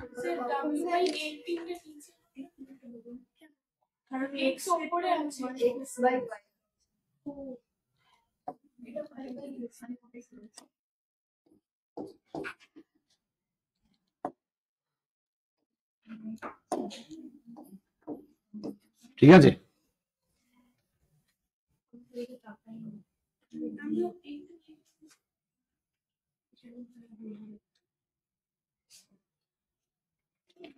এই লাইনটা তো পাল্টা।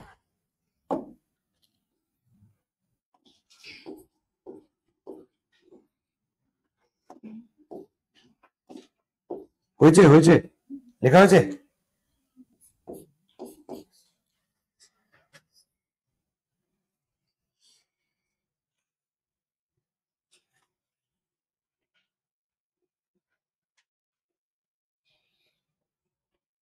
এগোবো? এই কর্নারে কি ধরাতে পারবো?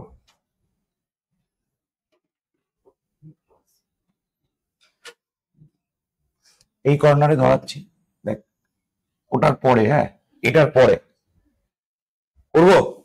হয়েছে সবার? এবারে দেখ নিচে অ্যাকচুয়ালি তোরা কি লিখেছিস, n1 প্লাস n2 পাচ্ছিস তো, মানে এই জায়গাটা তো অ্যাকচুয়ালি n1 প্লাস n2, এবং n1 মানে হচ্ছে number of moles of solvent, আর n2 মানে হচ্ছে number of moles of solute. তার মানে এই যে n1 is very very greater than n2 হয়, তাহলে n1 plus n2 nearly equal to আমরা কি লিখতে পারি, n1 লিখতে পারি। তার মানে এই পার্টে এই যে n বাই n2 আর n বাই n2 যে পার্টটা আছে সেটাকে আমরা নেগলেক্ট করছি। n by n2 neglected due to small value, তাহলে x বাই y অটোমেটিক্যালি কত হয়ে যাচ্ছে, x বাই y অটোমেটিক্যালি কত হয়ে যাচ্ছে, 18 ডিভাইডেড বাই 46। তাহলে 18 ডিভাইডেড বাই 46 করলে কত হয়, 618,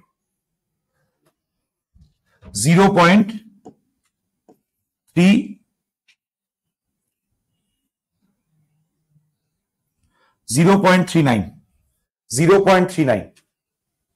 তাহলে অপশন কি হবে, 0.39। দেখ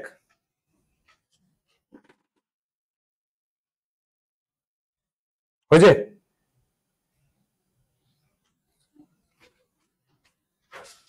এগুলো ছায়া প্রকাশনেরই অঙ্ক, এমন নয় যে অঙ্ক আলাদা কোথাও থেকে বার করা, ছায়া প্রকাশনেরই অঙ্ক, বাট ইংলিশ ভার্সন থেকে পাওয়া এটা।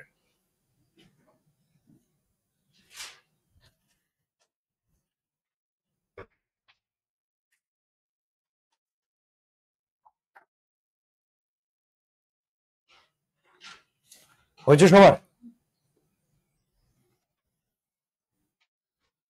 নেক্সট পরের প্রশ্নে গেলাম, পরের প্রশ্নে গেলাম।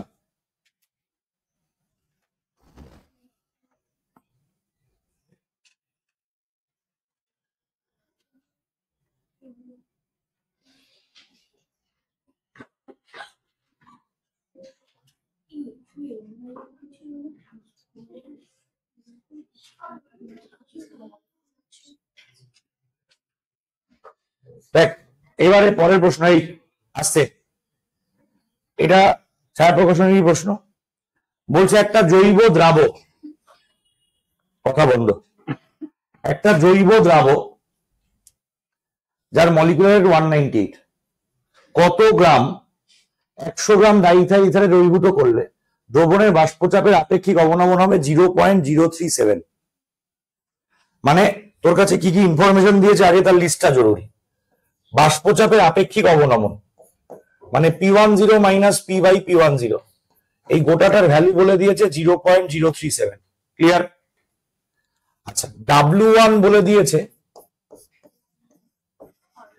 100 গ্রাম। ক্লিয়ার? W2 কত তোমাকে বার করতে বলেছে। ক্লিয়ার? M1 হচ্ছে যেহেতু জল 18, ডান। আর M2 হচ্ছে 198, কোয়েশ্চেনে বলা আছে ব্র্যাকেটে, হলো? ও আচ্ছা আচ্ছা, ডাইইথাইল ইথার বলেছে, সরি।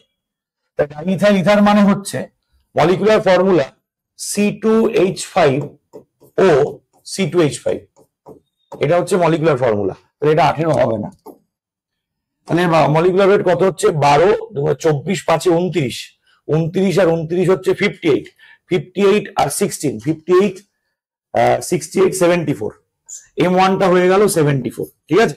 ক্লিয়ার তো? ডাইইথাইল ইথারের মলিকুলার ফর্মুলা তুই একবারে লিখতে পারিস, C4H10O 4 12 48 প্লাস 10 প্লাস 16, তাহলে 16 আর 10 হচ্ছে 26, 26 আর 48 হচ্ছে 74, 74। ঠিক আছে, এটা হলো ডাইইথাইল ইথারের মলিকুলার ওয়েট। এবারে এখানে কিন্তু রিডিউস ফর্মুলা ব্যবহার করলে হবে না, কেন বলতো? কারণ তোরা একটু খেয়াল করে দেখবি reduce formula relative lowering of vapour pressure নেই, ওখানে সব ঘেটে গেছে। তো আমাকে এখানে ডাইরেক্ট ফর্মুলাই ব্যবহার করতে হবে। ডাইরেক্ট ফর্মুলাটা কি? P10 মাইনাস পি, একটু দেখে নে কিভাবে ডাইরেক্ট ফর্মুলা ইউজ করবি, এটা তোদের টুকতে হবে না, পেয়ে যাবি। P10 minus P divided by, মন দিয়ে দেখ, আমরা জানি x2, প্রথম থেকে নেগলেক্ট করে এগোবো। তাহলে দেখ P10 এই গোটাটার ভ্যালু হচ্ছে 0.037, আর x2 এর জায়গায় তুই কি লিখতে পারিস? n2 divided by n1 plus n2।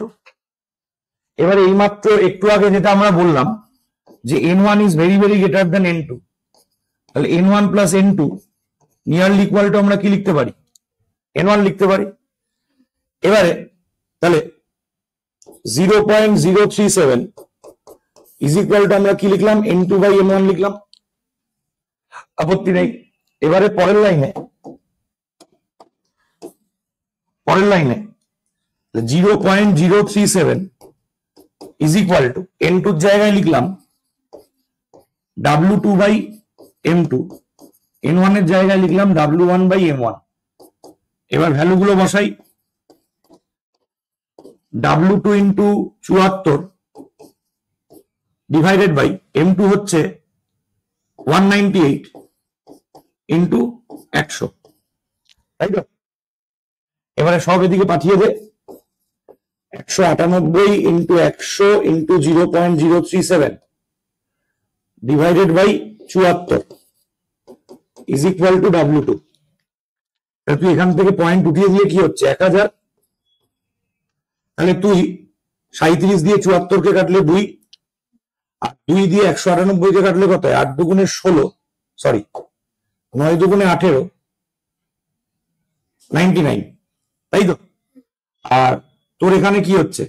এইটা এইটা এইটা এইটা কেটে যাচ্ছে, তাহলে তোর W2 টা কত হয়ে গেল? 9.9 গ্রাম। অপশন আছে? অপশনই নেই।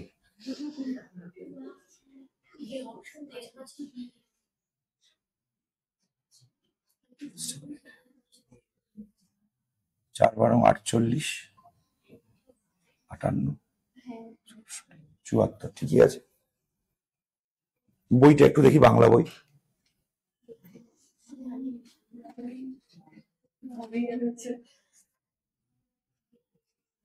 না না, উত্তর ভুল আছে 100%। আদারওয়াইজ উত্তর ভুল আছে হয়, আর না ডেটা ভুল আছে। আস্তে আস্তে আস্তে আস্তে।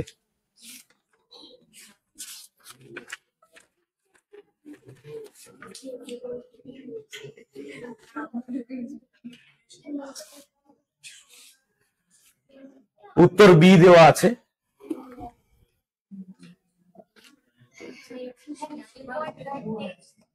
অপশন বি দেওয়া আছে, উত্তর 9.9ই হচ্ছে।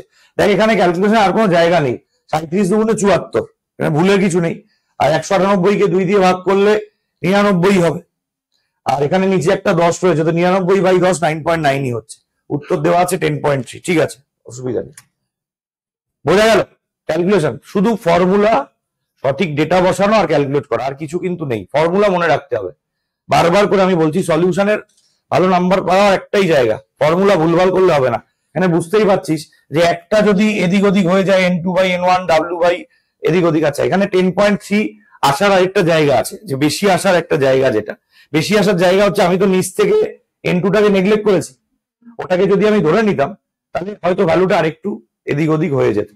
ঠিক আছে, তো অসুবিধা নেই, 10.3 ইজ দি কারেক্ট আনসার। এবারে তুই যখন মৌখিক করবি উইদাউট ক্যালকুলেটর, তোর যদি এখানে আরেকটা টার্ম থাকে W2 বাই M2, তাহলে কি হবে? আচ্ছা আমি একবার করবো ক্যালকুলেশনটা। আচ্ছা আমি পরের পেজে করছি। ধর যদি নিচটাকে নেগলেক্ট না করতাম, যেহেতু উত্তরের সঙ্গে মিললো না, ধর যদি নিচটাকে নেগলেক্ট না করতাম, তাহলে আমার ব্যাপারটা এরকম হতো। প্রত্যেকে একটু বোর্ডের দিকে দেখবি, কাজগুলো কিন্তু তোদেরকেই করতে হবে। এখন আমি আছি, আমি বলে দিচ্ছি যে এটা আছে, পরীক্ষার সময় দেখা গেল ক্যালকুলেট করেছি, অপশন বেরোচ্ছে না, তখন প্রশ্ন ভুল বলে তো চলে আসতে পারবি না। এবার দেখ এখানে x2 এর জায়গাটায় তুই করতে পারিস n2 divided by n1 plus n2 করতে পারিস। এবার তুই একটা কাজ কর, এখানে 0.037 বসিয়ে দে, আর এই জায়গাটা যা আছে তাই থাক, কিছু আমি নেগলেক্ট করব না, বোথ সাইড উল্টে দে, 1 ডিভাইডেড বাই 0.037, এইটা কি হবে n1 by n2 plus n2, sorry plus 1 হলো। আচ্ছা এবার তুই 1টাকে এদিকে নিয়ে চলে আয়, 0.037 minus 1 is equal to w1 by m1 w2 m2 হয়ে গেল। এবারে ধর এইটা মানে কি, এইটা মানে তো actually 1000 divided by 37 minus 1 is equal to w1 এর ভ্যালু কত ছিল 100, m2 এর ভ্যালুটা কত 198, m1 এর ভ্যালু কত 74, w2 এর ভ্যালু তোকে ক্যালকুলেট করতে হবে, এই তো। এবারে মৌমি তোর কি হলো রে,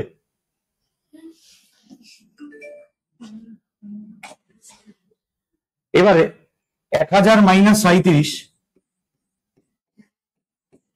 divided by 37 is equal to আমরা কি পেলাম 100 into 198 divided by 74 into w2। এবারে আমাদের w2 ইজ ইকুয়াল টু কি হয়ে যাচ্ছে 100 into 198 into 37 divided by 74 into 1000 minus 37। তাহলে দেখ একটা টার্ম মানে এই পার্টটা আমাদের এক্সট্রা চলে আসছে। এবারে দেখ কি হচ্ছে, এইটা দিয়ে এইটাকে ক্যান্সেল করলে কত 2 দিয়ে এইটাকে ক্যান্সেল করলে কত 99, তাহলে তোর এটা হচ্ছে 9900 আর এটা হচ্ছে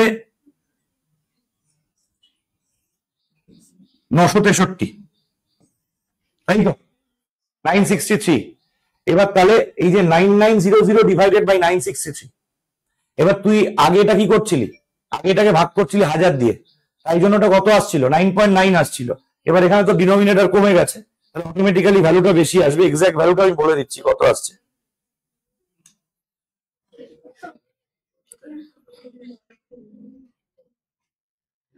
দেখ উত্তর আসছে 10.28।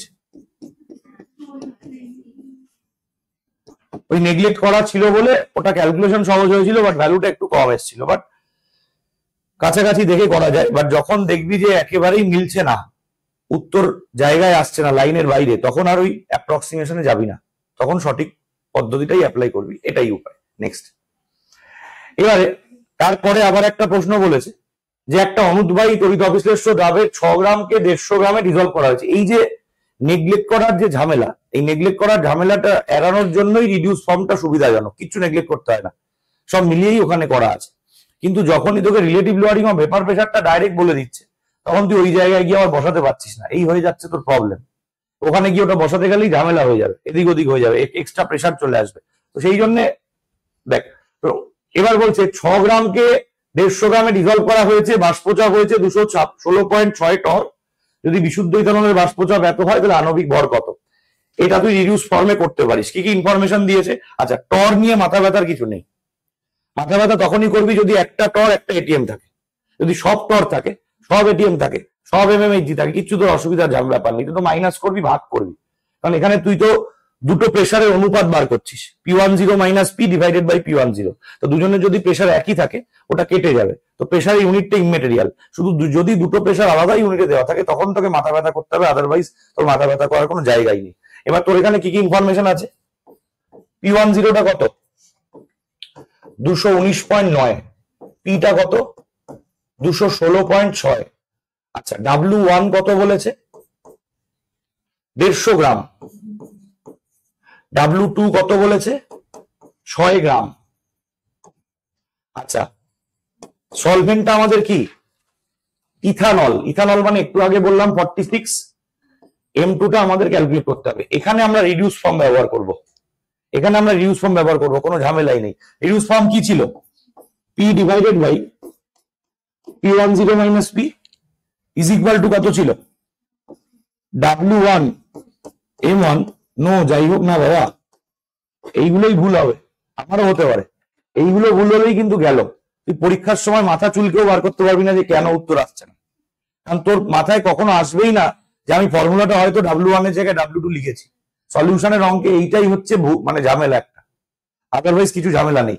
এবারে দেখ উপরে তোর কত আছে 216.6, নিচে আছে 219.9 মাইনাস 216.6 ইজ ইকুয়াল টু, এবারে W1 এর ভ্যালু কত? W1 এর ভ্যালু হচ্ছে 150, M2 টা আমাকে বার করতে বলেছে, M1 হচ্ছে কত 46, আর এটা হচ্ছে 6। তাহলে এবারে এটা যদি মাইনাস কর, সিম্পল মাইনাস আছে, 216.6 into 46 into 6 divided by 150 into এটা হচ্ছে 3.3 হয়ে গেল, ইজ ইকুয়াল টু হলো তোর M2। এবারে তুই যদি পয়েন্টগুলোকে তুলে দিস তাহলে দেখ 3 দিয়ে এটাকে ক্যান্সেল করা যাবে, 722, আর 3 দিয়ে এটাকে করলে 11। আচ্ছা 3 দিয়ে আবার যাবে, এটা 2 50, আরো তো যাবে 25, আর কিছু যাবে না, আর কিছু যাবে না। এবার 722 ইন্টু 46 তোদের হাতে করবি, তোদের বয়স কত? 33,212, তাই জন্য তোরা হাতে করবি, শিখতে হবে তো তোদের। আমি তো আর গুণ শিখে কোনো লাভ নেই, আমার প্র্যাকটিস করেও কোনো লাভ নেই। 33,272 ডিভাইডেড বাই 275, 120.77, এই আস্তে আস্তে 120.77 আসছে M2, তার মানে অপশন সি। বোঝা গেল? দেখ এখানে কিছু বাদ দিইনি, কিছু রিডিউস করিনি, কিছু কাউকে নেগলেক্ট করিনি, কারণ রিডিউস ফর্মে কাউকে বাতিল করা হয়নি। তো দেখ উত্তর একেবারেই মিলে গেল। বোঝা গেল? পরের প্রশ্ন, আরেকটাই প্রশ্ন আছে। এবারে দেখ এই প্রশ্নটা দিয়েছি আমি ওই লাস্ট রিলেশনটাকে কাজে লাগানোর জন্য, মোলালিটি বার করতে বলেছে ডাইরেক্ট, মোলালিটি। এটা দেখ মুখে মুখেই হবে। কি কি ইনফরমেশন দিয়েছে? বাষ্পচাপের আপেক্ষিক অবনমন, মানে P10, কথা বন্ধ P10 minus P by P10, এটার ভ্যালু বলে দিয়েছে 0.0164। আচ্ছা এটার ভ্যালু বলে দেওয়া মানে তো x2 এর ভ্যালুও বলে দেওয়া, কারো আপত্তি নেই তো, কারণ এটা ইজ ইকুয়াল টু x2, তাহলে এটা আর এটা যদি দুটোই x2 একই ভ্যালু হবে, তাহলে x1 এর ভ্যালু কত হবে? 1 মাইনাস 0.0164, তার মানে যাই হোক কিছু একটা হবে। আচ্ছা করে নি,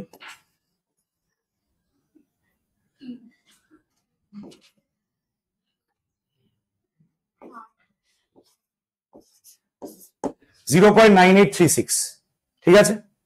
এইটা হয়ে গেল x1 এর ভ্যালু, এবার তোকে বার করতে বলেছে মোলালিটি। এই মাত্র তুই রিলেশনটা লিখলি, দেখ P10 minus P divided by P10, আর এখানে তোকে সলভেন্টটা কিন্তু বলে দিয়েছে জলীয় দ্রবণ, জল। তাহলে ফর্মুলা কি আছে? M into M1 divided by 1000। তাহলে তোকে বার করতে হবে এখান থেকে কি, এমটা বার করতে হবে, তাই তো? এটার ভ্যালু হচ্ছে 0.0164, M ইন্টু 0.9836, 18 ডিভাইডেড বাই 1000। তাহলে একবারে গুণ করে দিচ্ছি, 16.4 না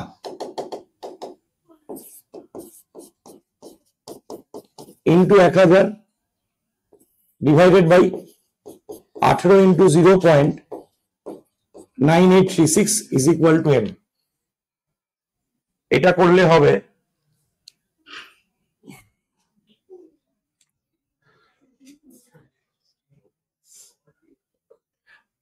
0.9263. Option C is the correct answer, 0.9263। বুঝা গেল? ফর্মুলা কিন্তু ওই কটাই, ওর বাইরে রিলেটিভ লোয়ারিং এর আর কোনো ফর্মুলা নেই। ওইটা বসাবি, যা ডেটা দেবে ক্যালকুলেট করবি। এবার কি প্রশ্ন আসবে এটা তো বলা আমার পক্ষে সম্ভব নয়। এখানে 3-4টে আলোচনা করলাম, বাকি যখন এমসিকিউ ডিসকাস করবো আরো কয়েকটা যে কটা আসবে সেগুলো আলোচনা করবো। হলো সেকেন্ড কলিগেটিভ প্রপার্টি, হেডিং কর। আর মনে হয় অঙ্ক নেই, এটা স্ফুটনাঙ্কের অঙ্ক, আর মনে হয় অঙ্ক নেই। এবার হেডিং কর স্ফুটনাঙ্কের উন্নয়ন, এলিভেশন অফ বয়লিং পয়েন্ট। তোদের স্কুলে গরমের ছুটি কবে পড়বে? হ্যাঁ, 10ই মে।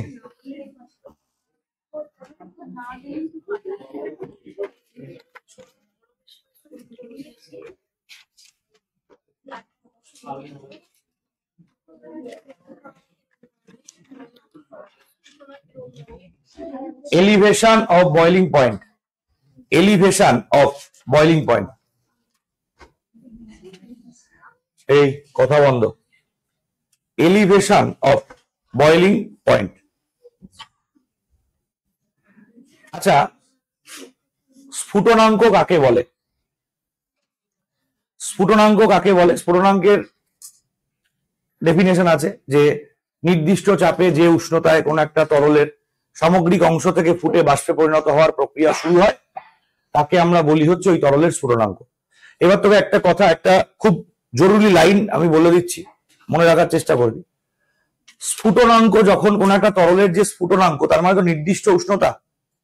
মাথায় রাখবি যে কোনো তরলের ক্ষেত্রে সে যখন স্ফুটনাঙ্কে রিচ করে তখন সেই তরলটার বাষ্পচাপ বায়ুমণ্ডলীয় চাপের সঙ্গে সমান হয়।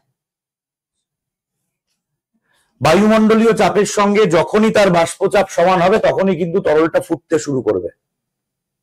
যেখানে দেখবি পাহাড়ের ওপরে গিয়ে কম টেম্পারেচারে জল বয়েল করে, কেন? কারণ বায়ুমণ্ডলীয় চাপ কম।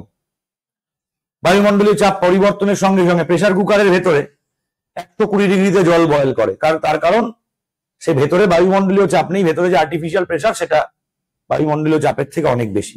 সবসময় মনে রাখবি বয়লিং পয়েন্টে যে কোনো একটা লিকুইড, তাই সে যখন তার বয়লিং পয়েন্ট রিচ করে তখন সেই লিকুইডটার ভেপার প্রেসার, বাষ্পচাপ বায়ুমণ্ডলীয় চাপের সঙ্গে সমান হয়। মানে ও যে ভেপার প্রেসার দেয়, ভেপার প্রেসার কাকে বলে আগেই ডিসকাস করেছি, আর কিছু বলার নেই। তখন সেই ভেপার প্রেসারটা বায়ুমণ্ডলীয় চাপের সঙ্গে সমান হয়। মানে আমি এখানে বলতে পারি যে এট বয়লিং পয়েন্ট, আমি এখানে বলতে পারি এট বয়লিং পয়েন্ট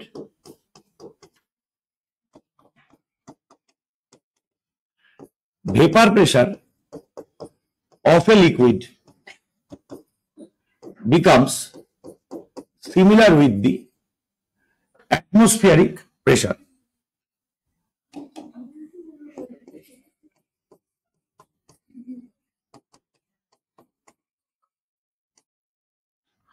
হলো, এবারে তুই সিম্পল হিসেবটা দেখ আমরা কি করছি। আমরা একটা পিওর সলভেন্ট নিয়েছি,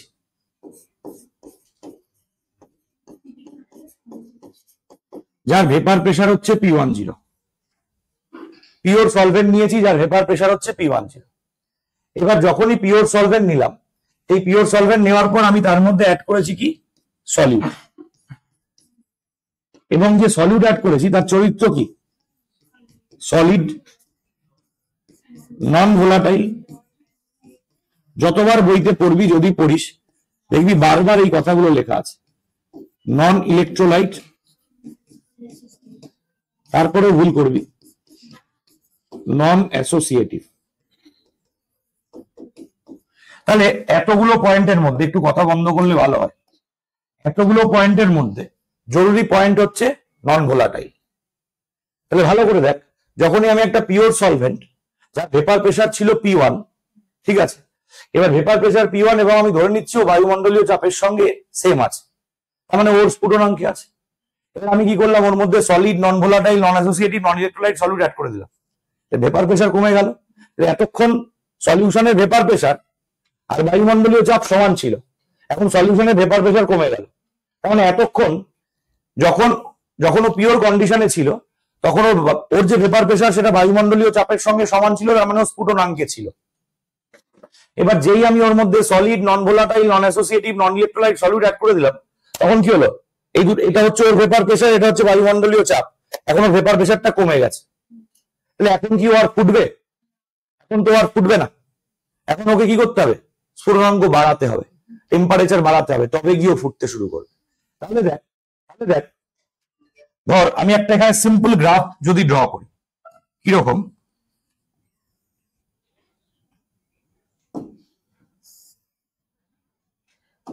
এটা এক্স অ্যাক্সিস, এটা ওয়াই অ্যাক্সিস, এটা হচ্ছে অরিজিন। এদিকে আমি প্লট করছি টেম্পারেচার,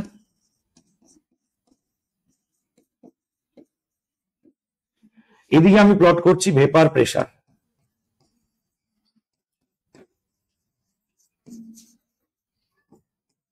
এবার যখন আমি যে কোনো একটা লিকুইডের ক্ষেত্রে vapour pressure versus temperature plot করি, তখন সেই গ্রাফটা কেমন হয়? Straight line passing through the origin, মানে পজিটিভ স্লোপ নিয়ে। আমি ধরে নিচ্ছি তার তো পজিটিভ বা নেগেটিভ ডেভিয়েশন কিছু না কিছু থাকতেই পারে। আমি ধরে নিচ্ছি গ্রাফটা এরকম একটা গ্রাফ আমি পাচ্ছি, পজিটিভ ডেভিয়েশন নিয়ে আছে, এই মানে পজিটিভ স্লোপ নিয়ে আছে, বাড়ছে, টেম্পারেচার বাড়ছে, ভেপার প্রেসারও বাড়ছে। এবার ধরে নে এই লিকুইডটা মানে ওই অবস্থায় বাষ্পচাপ বা অ্যাটমসফিয়ারিক প্রেসার ধরে নে এটা PATM।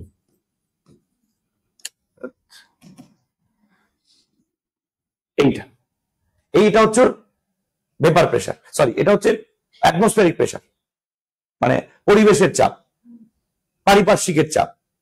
এবার পারিপার্শ্বিকের চাপ যখনই ভেপার প্রেসারের সঙ্গে ইকুয়াল হবে, মানে এইটাই ভেপার প্রেসার, এইটাই পারিপার্শ্বিক চাপ, তাহলে সেটা পার্টিকুলার যে পয়েন্টে গিয়ে কাজ করবে সেটাই তো বয়লিং পয়েন্ট। ধরে নে এই চাপে এই পয়েন্টে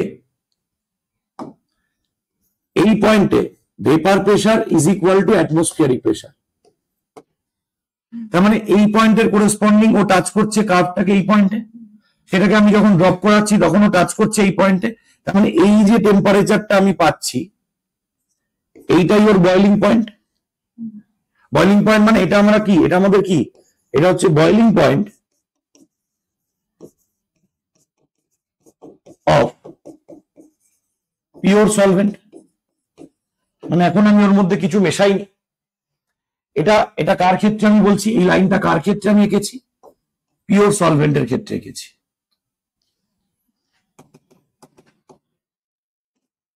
পিওর সলভেন্টের ক্ষেত্রে এঁকেছি।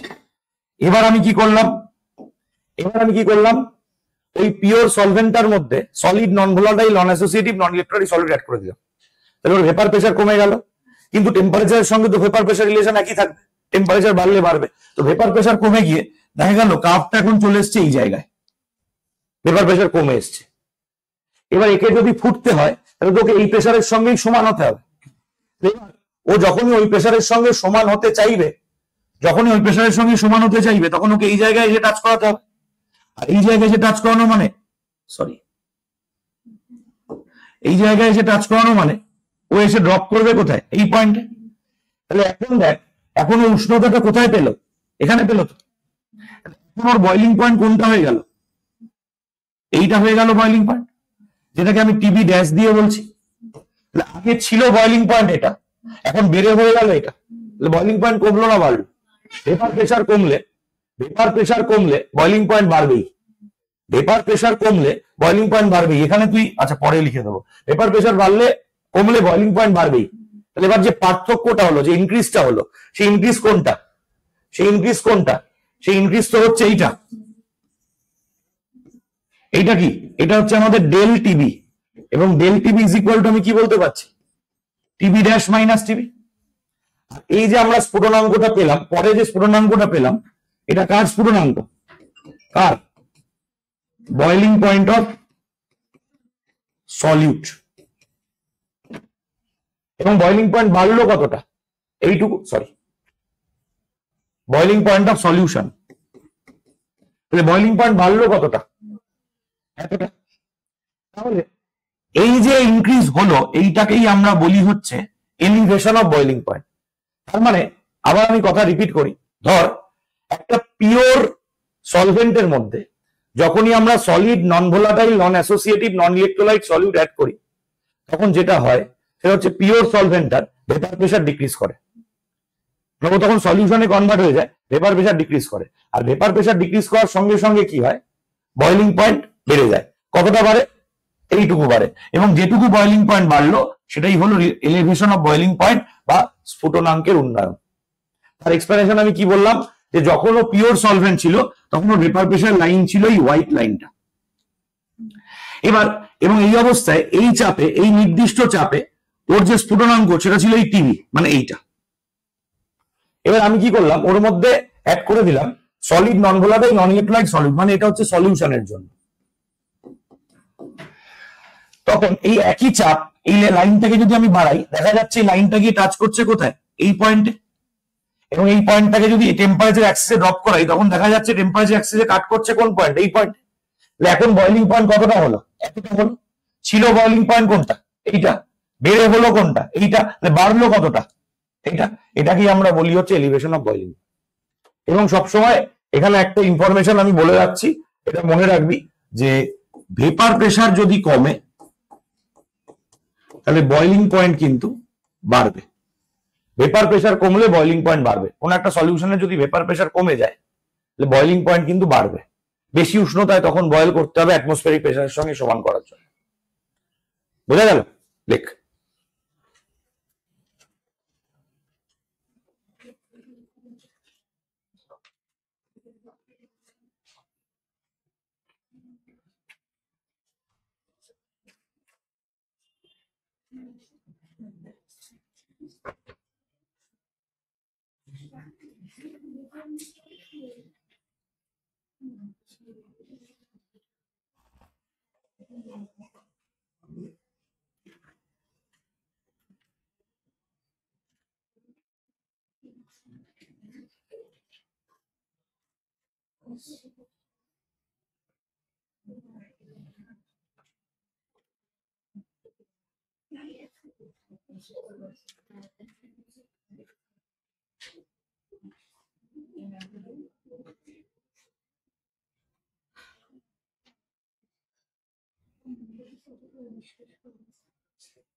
একটু হাত চালিয়ে লেখ।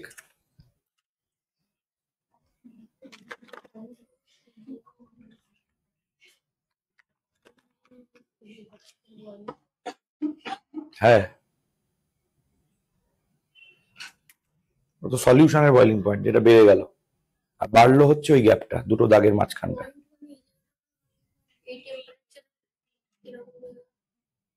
টেম্পারেচার ওই ওই ওটা ওইটা টেম্পারেচার অ্যাক্সিস।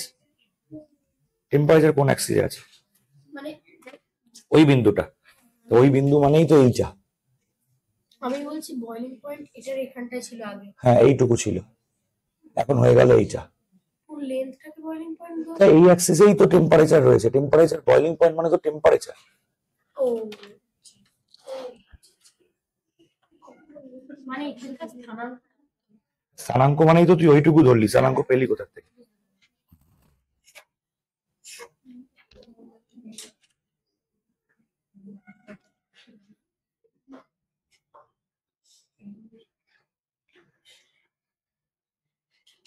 একটু হাত চালিয়ে লিখবে, এরপরে কিন্তু অনেকটা পার্ট আছে, মানে এটা পুরোটা শেষ করতে হবে, এখন আধ ঘন্টা বাকি।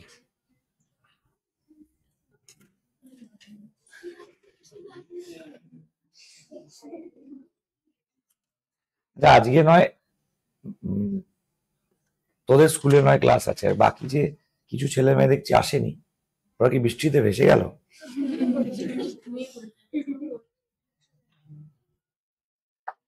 এরা এখনো বুঝতে পারছে না যে 4 মাস পরে ফাইনাল, 4 মাস পরে এইচএস।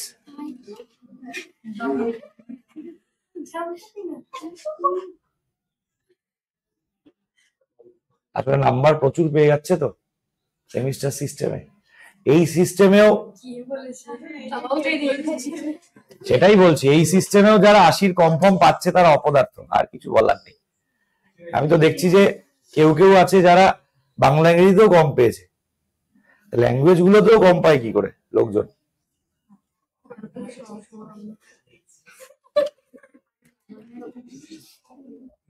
কথা বন্ধ, কথা বন্ধ, বকবক করিস না।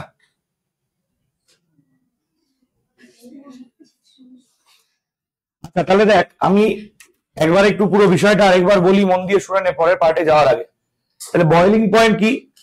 কোন একটা লিকুইডের ক্ষেত্রে যখন সেই লিকুইডটার ভেপার প্রেসার অ্যাটমসফিয়ারিক প্রেসারের সঙ্গে সিমিলার হয়, সেই অবস্থায় ওই লিকুইডটার সমগ্র অংশ থেকে বাষ্পে পরিণত হওয়া শুরু হয়, এবং এই অবস্থায় যে ওর যে টেম্পারেচার সেটাই হচ্ছে ওর বয়লিং পয়েন্ট। আমি এখানে কি করেছি, একটা পিওর সলভেন্ট নিয়েছি যার ভেপার প্রেসার হচ্ছে P10, সেই পিওর সলভেন্টের মধ্যে solid, non volatile, non associative, non electrolyte solid add করেছি। অ্যাড করার সঙ্গে সঙ্গে কি হয়েছে, ভেপার প্রেসার কমে গেছে।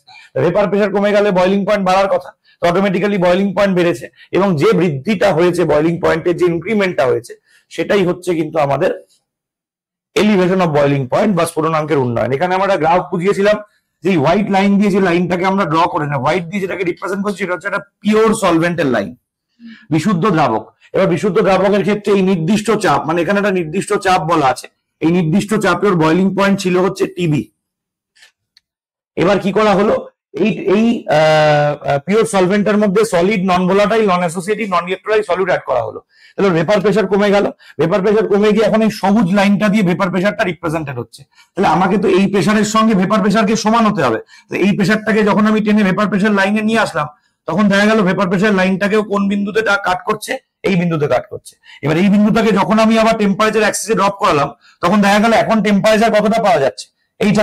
যে প্রেসারে মানে যে পয়েন্টে অ্যাটমসফিয়ারিক প্রেসার আর ভেপার প্রেসার সেম, সেটাই তো বয়লিং পয়েন্ট। তাহলে এখন বয়লিং পয়েন্ট কতটা হয়ে গেল, এতটা। আগে বয়লিং পয়েন্ট ছিল কতটা, এতটা, তাহলে বাড়লো কতটা, এতটা। এই যে ডেল টিবি আমরা পেলাম, এই ডেল টিবিটাকেই আমরা বলি হচ্ছে elevation of boiling point, elevation of boiling point. এবার হেডিং কর রাউলস ল, এবার হেডিং কর রাউলস ল, রাউল্টের সূত্র।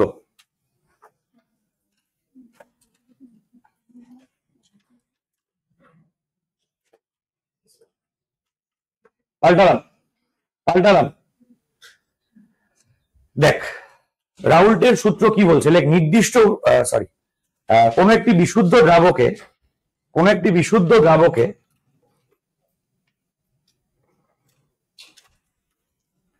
কঠিন কঠিন তড়িৎ অবিশ্লেষ্য, কঠিন তড়িৎ অবিশ্লেষ্য অনুদ্বায়ী এবং অসংযোজী দ্রাব যোগ করলে, এবং অসংযোজী দ্রাব যোগ করলে উৎপন্ন দ্রবণটির স্ফুটনাঙ্কের যে উন্নয়ন হয় তা ওই দ্রবণের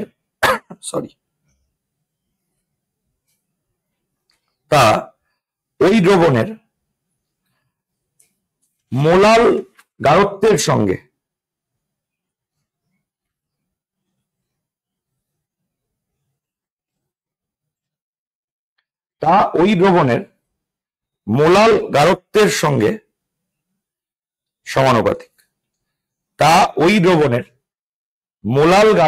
সঙ্গে সমানুপাতিক। যারা ইংরেজি লিখছিস তাহলে when a solid non-volatile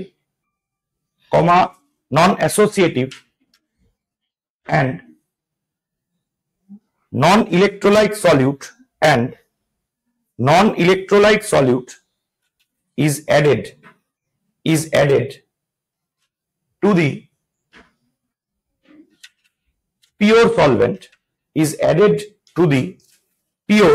solvent, then the elevation of boiling point of the solution becomes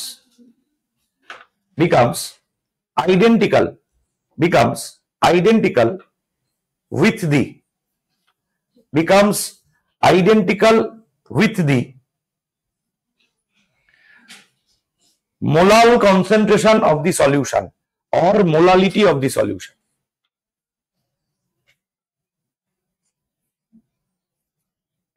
আচ্ছা মোলালিটি অফ দি সলিউশন আইডেন্টিক্যালের জায়গায় একটু প্রপোর্শনাল লিখে দে তো। আইডেন্টিক্যালের জায়গাটায় ডিরেক্টলি প্রপোর্শনাল লিখে দে।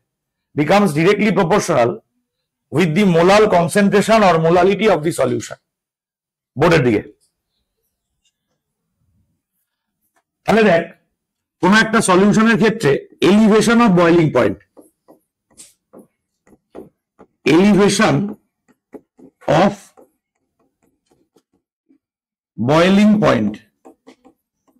বলছে এলিভেশন অফ বয়লিং পয়েন্টটা কার সঙ্গে প্রপোর্শনাল হবে? মোলালিটির সঙ্গে হবে। মোলালিটি। তাহলে এলিভেশন অফ বয়লিং পয়েন্ট মানে কি? Del TB. আর ডেল টিবি মোলালিটিকে আমরা প্রকাশ করি কি দিয়ে? এম দিয়ে। তাহলে ডেল টিবি প্রপোর্শনাল রয়েছে, ইকুয়াল আনতে গেলে আমাদের একটা কনস্ট্যান্ট আনতে হবে। সেই কনস্ট্যান্টটাকে আমরা নিয়ে আসি হচ্ছে কেবি। এই কেবিটাকে এবুলিওস্কোপিক কনস্ট্যান্ট অথবা মোলাল এলিভেশন কনস্ট্যান্ট, স্ফুটনাঙ্কের উন্নয়ন ধ্রুবক বলে। আসছি আমি তাতে। আচ্ছা, ডেল টিবি মানে এইমাত্র আমি কি বললাম? টিবি ড্যাশ মাইনাস টিবি হলো ইজ ইকুয়াল টু কেবি। আর মোলালিটি মানে কি? নিশ্চয়ই তোদের মনে থাকার কথা, W2 into 1000 divided by M2 into W1। আমি বলেছিলাম মোলালিটি কিন্তু বহু কাজে আসবে পরপর ক্যালকুলেশনে, তো মোলালিটি এটা। এবার এখানে এই টিবি ড্যাশ মানে কি?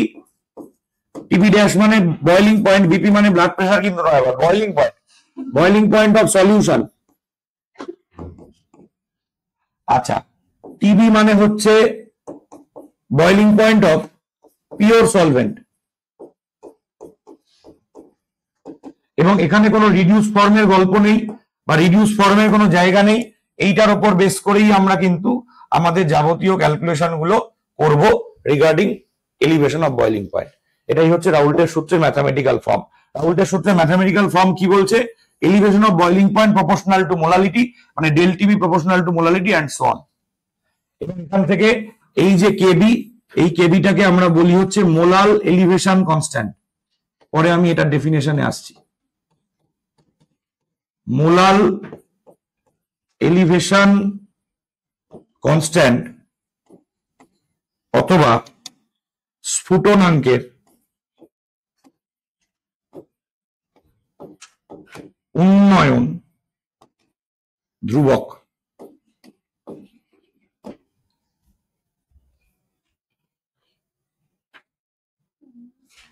কি হলো?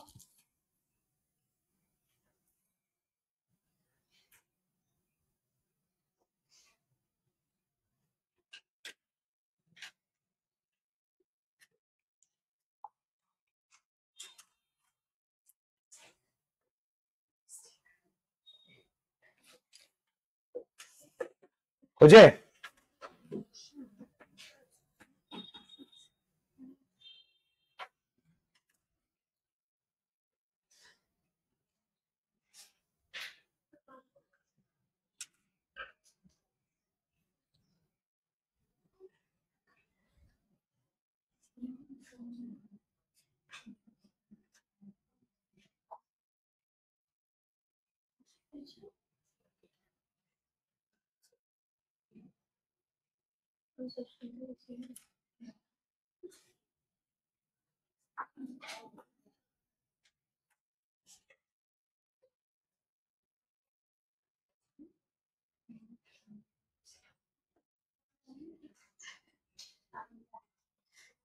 হয়েছে প্রত্যেকের? আচ্ছা, এইটা একটা নাম জেনে রাখ, যদিও এমসিকিউর জন্যই দরকার।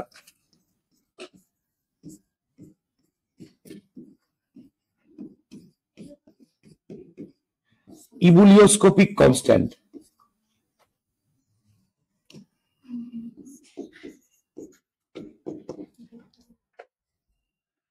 ইবুলিওস্কোপিক কনস্ট্যান্ট কেটাকে বলে, কেবিটাকে অ্যাকচুয়ালি।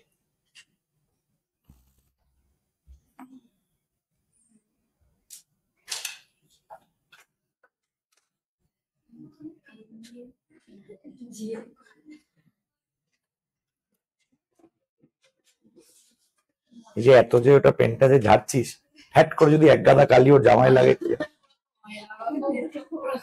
অনেক জেনেছি হয় এটা। যেন পাশে লোকে খাতা বাজে।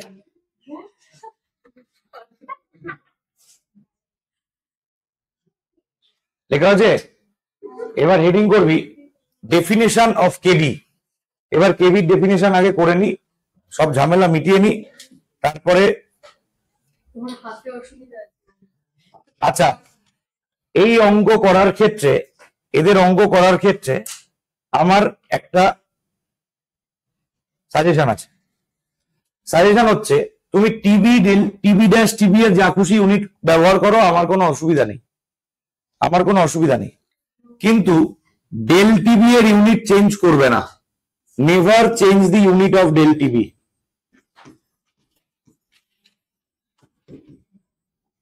কারণ তোমাদেরকে এর থেকে বেশি কিছু বলতে গেলে তোমরা মনে রাখতে পারবে না। আমি একটা কথা বলে দিচ্ছি, ডেল টিবি এর ইউনিট চেঞ্জ করবে না। ডেল টিবি এর ইউনিট চেঞ্জ করলে কিন্তু ভুল হয়ে যায়, কারণ ডেল টিবি মানে অলরেডি সেটা যে কোনো ইউনিটেই একই হবে। আগে ছিল 30 ডিগ্রি, এখন হয়েছে 32 ডিগ্রি। তাই ডিফারেন্স কত হলো? 30 ডিগ্রি সেলসিয়াস থেকে 32 ডিগ্রি সেলসিয়াস। ডিফারেন্স কত হলো? 2 ডিগ্রি সেলসিয়াস। এবার অনেকে বললো যে এই ক্যালভিনে করতে হবে, 2 ডিগ্রি সেলসিয়াসকে যোগ করলো 273 দিয়ে, হয়ে গেল কত? 275 কেলভিন। 275 কেলভিন মানে ও মনে করছে 2 ডিগ্রি সেলসিয়াসই আছে, কিন্তু অ্যাকচুয়ালি ডিফারেন্সটা তো কেলভিন স্কেলেও 2 ডিগ্রি হবে। কেলভিন স্কেলে তো 275 কেলভিন হবে না। অতএব নেভার, অত মনে রাখতে পারবি না তোরা, আমি জানি। তো ডেল টিবি এর ইউনিট চেঞ্জ করার দরকার নেই।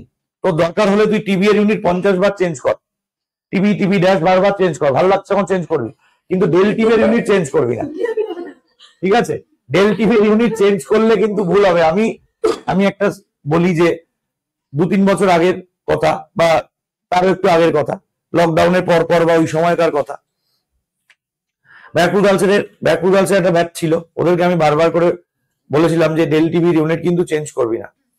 তো ওখানে কিছু তো থাকে মহান মানুষ, মহান যাদের চিন্তা ভাবনা, তো তারা সেরকমই একটা মেয়ে, একটা অঙ্ক এসেছিল 3 নম্বরের, বলেছিলাম 3 নম্বরের একটা অঙ্ক এসেছিল, সেই অঙ্কে ডেল টিভির ইউনিটটা চেঞ্জ করতে হতো না, ওখানে কেবি বার করতে বলেছিল। তো কেবিটা জেনারেলি 0.5, 1.7, 5.2 এরকম আছে। তো কি করেছে, ডেল টিভির ইউনিটটাকে চেঞ্জ করে দিয়েছে, কেলভিনে নিয়ে চলে গেছে। কেলভিনে নিয়ে চলে গিয়ে ওর একটা ভ্যালু বেরিয়েছে 1000, 2000 কত একটা ভ্যালু বেরিয়েছে। তখন ওর মনে হয়নি, ও পরীক্ষার হলে নিজে করেছে অঙ্কটা, হয়তো প্রথমবার, আমি যাই না, নিজে করেছে। তো সেখানে দেখা গেল যে ও ওইভাবে করে চলে এলো। এবার আমাকে এসে বলছে যে স্যার সবার উত্তর 2.6, মনে হয় সবার উত্তর এসেছিল, সবার উত্তর স্যার 2.6 এসছে, আমার একটা 2900 কত একটা এসছে। আমি বললাম যে কেবি এর ভ্যালু তো কোনোদিন 2900 হতে পারে না, তুই কি কি করেছিস আমাকে বল। বলতে গিয়ে আমাকে বলছে যে এই জায়গাটা আমি করেছি এরকম। ডেল টিভি এর ইউনিট কিন্তু চেঞ্জ করলে হবে না, কেলভিন স্কেলের যা ডিফারেন্স সেলসিয়াস স্কেলে যা তাই ডিফারেন্স। এবার ট্র্যাজেডি হচ্ছে ওই মেয়েটা 78 না 79 পেয়েছিল, ওই 3 নম্বর যদি পেতো 82 83 পেয়ে যেত, ওই 3 নম্বর ওর গেল, শুধু দাঁত বার করে খেলা নেগিরি করার জন্য সারাদিন ওই করে যাবে।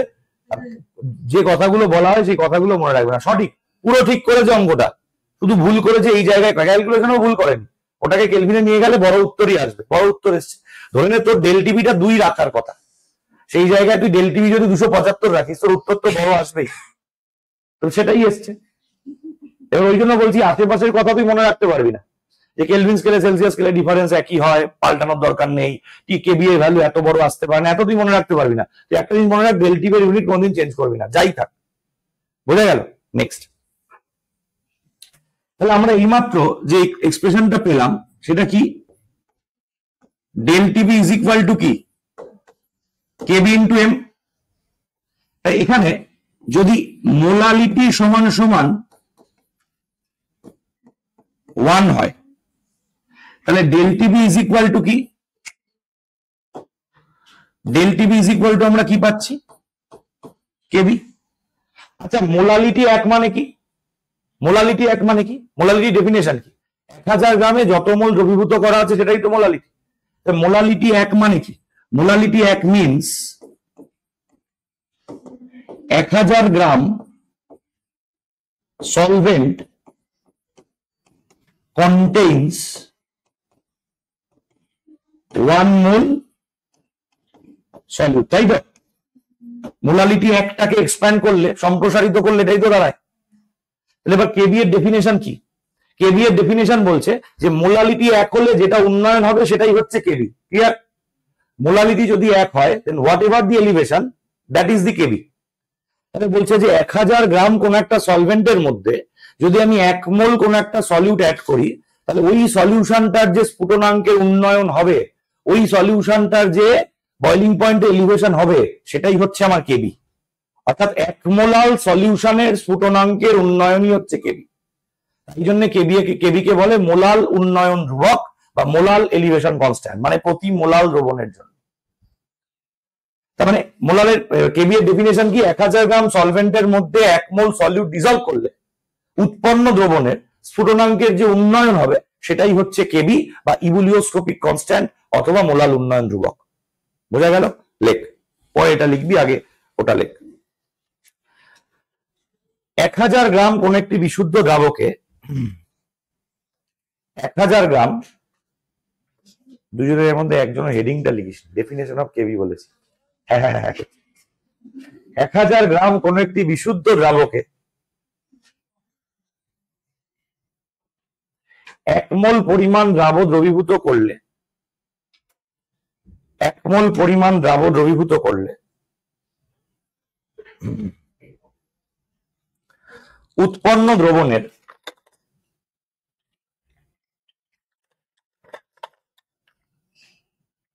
স্ফুটনাঙ্কের যে উন্নয়ন হয়, উৎপন্ন দ্রবণের স্ফুটনাঙ্কের যে উন্নয়ন হয় তাকে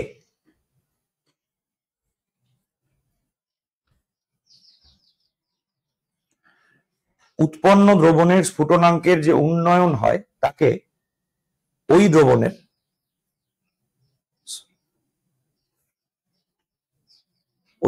না, ওই দ্রাবকের, ওই দ্রাবকের, দেখি দ্রাবকে বলেছিস তুই, কি লিখেছিস এটা? ওই দ্রাবকের মোলাল উন্নয়ন ধ্রুবক বা কেবি বলে। মোলাল উন্নয়ন ধ্রুবক বা কেবি বলে। যারা ইংরেজিতে লিখছিস, it is defined as the elevation of boiling point. It is defined as the elevation of boiling point. একটু ধৈর্য ধর, গরম লাগবে। It is defined as the elevation of boiling point of 1 mole of sorry ভুল বলেছি, এক minute একটু খাতাটা দেখা। It is defined as the elevation of boiling point of a solution, 1 mole টা কেটে দে, of a solution in which 1 mole of a solute is added. 1 mole of a solute is added in 1000 gram of a pure solvent. 1000 gram of a pure solvent. হয়েছে? সবার লেখা হয়েছে? লেখা হয়েছে তো? এবারে ইউনিট অফ কেবি, এটা লিখেন একটু। ইউনিট অফ কেবি, এই লাইনটাও লিখিস, পরে ভুলে যাবি। ইউনিট অফ কেবি, এরপর হেডিং করবি ইউনিট অফ কেবি।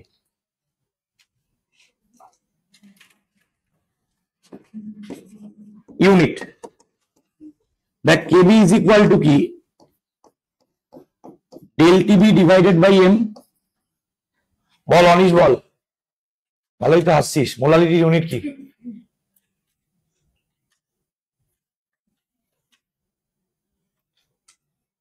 বল। গ্রাম পার মোল হচ্ছে মোলালিটির ইউনিট, ওটা মলিকুলার মাসের ইউনিট। অংশুক বল।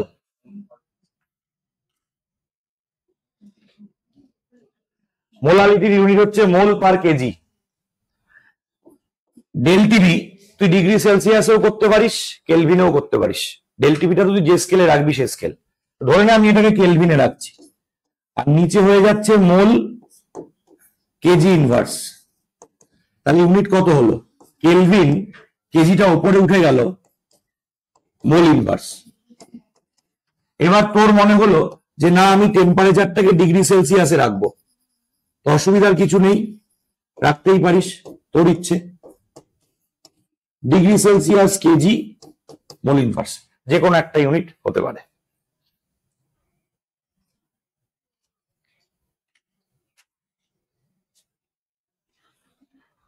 হয়েছে? তো যেটা তুই নিবি সেটাই, বাট ডেল টিভির ইউনিট চেঞ্জ করবি না। ডেল টিভি যে কোনো স্কেলে কিন্তু একই হয়, সেলসিয়াস স্কেলে যা হবে কেলভিন স্কেলে তাই হবে। হয়েছে? নেক্সট, এবারে অঙ্ক চেঞ্জ করব।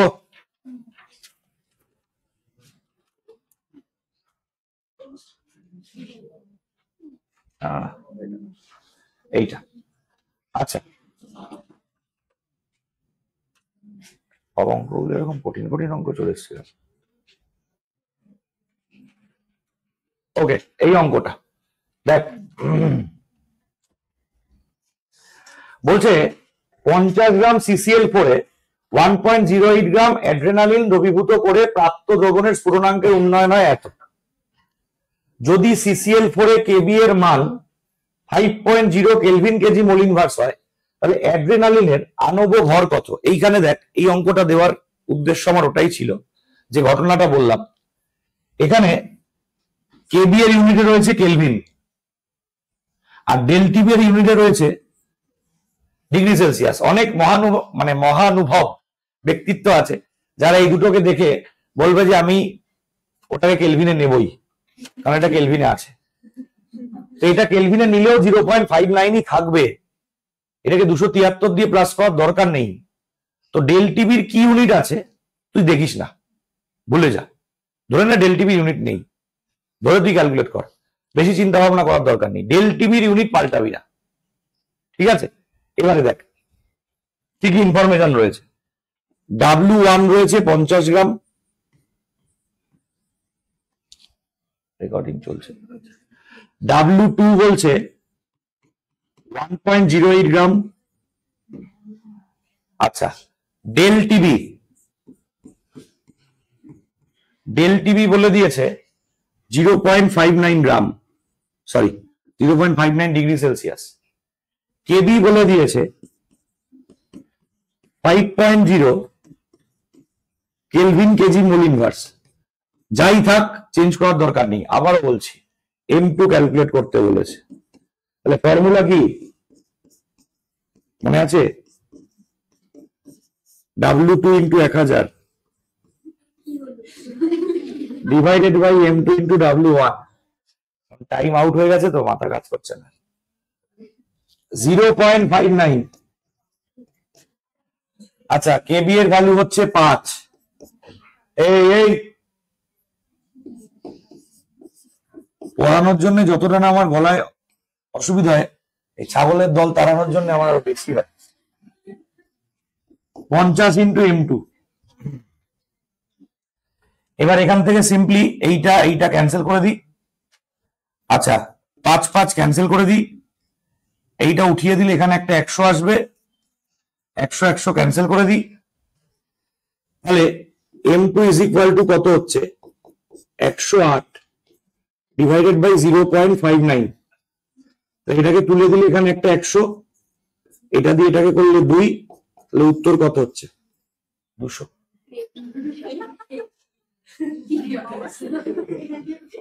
1.08 50।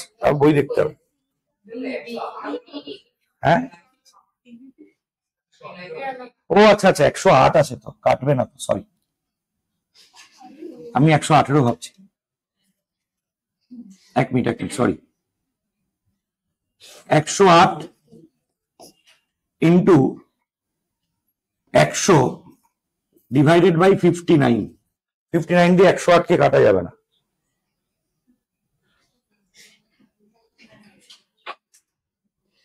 একশো 8 ডিভাইডেড বাই 59, 1.83। উত্তর হচ্ছে 183.05 আছে, এখানে আসছে, তাহলে 183.0। ঠিক আছে, ঠিক আছে। আচ্ছা, নেক্সট। আর নেই, এই অবধি থাক। আমি অঙ্কগুলো পাঠিয়ে দিচ্ছি, অঙ্কগুলো করে নিবি। শুনে নেই, আমার কথা একটু মন দিয়ে শোন। মঙ্গলবারে অ্যাজ ইউজুয়াল ক্লাস আছে, শুক্রবারও অ্যাজ ইউজুয়াল ক্লাস আছে। 12 তারিখের পরের মঙ্গলবার মানে 13 তারিখ হয়তো ক্লাস নাও হতে পারে, তার কারণ আমি একটু ডাক্তার দেখাতে যাব, থাকবো না 2-3 দিন। তো সেক্ষেত্রে 12 তারিখের পরে মানে আগামী মঙ্গলবারের পরের মঙ্গলবার, এখন অনেক দেরি আছে, আমি সলিউশনের পরীক্ষা ঘোষণা করে দিয়েই যাব। সুতরাং মঙ্গলবার দিনকে কিন্তু আমি 8 ঘন্টা বেশি পড়াবো, শুক্রবারে 8 ঘন্টা বেশি পড়াবো, যাতে আগামী মঙ্গলবারটা একটু ঝাপা ঝাপাতে দিতে পারি আর কি। বুঝা গেল? ঠিক আছে।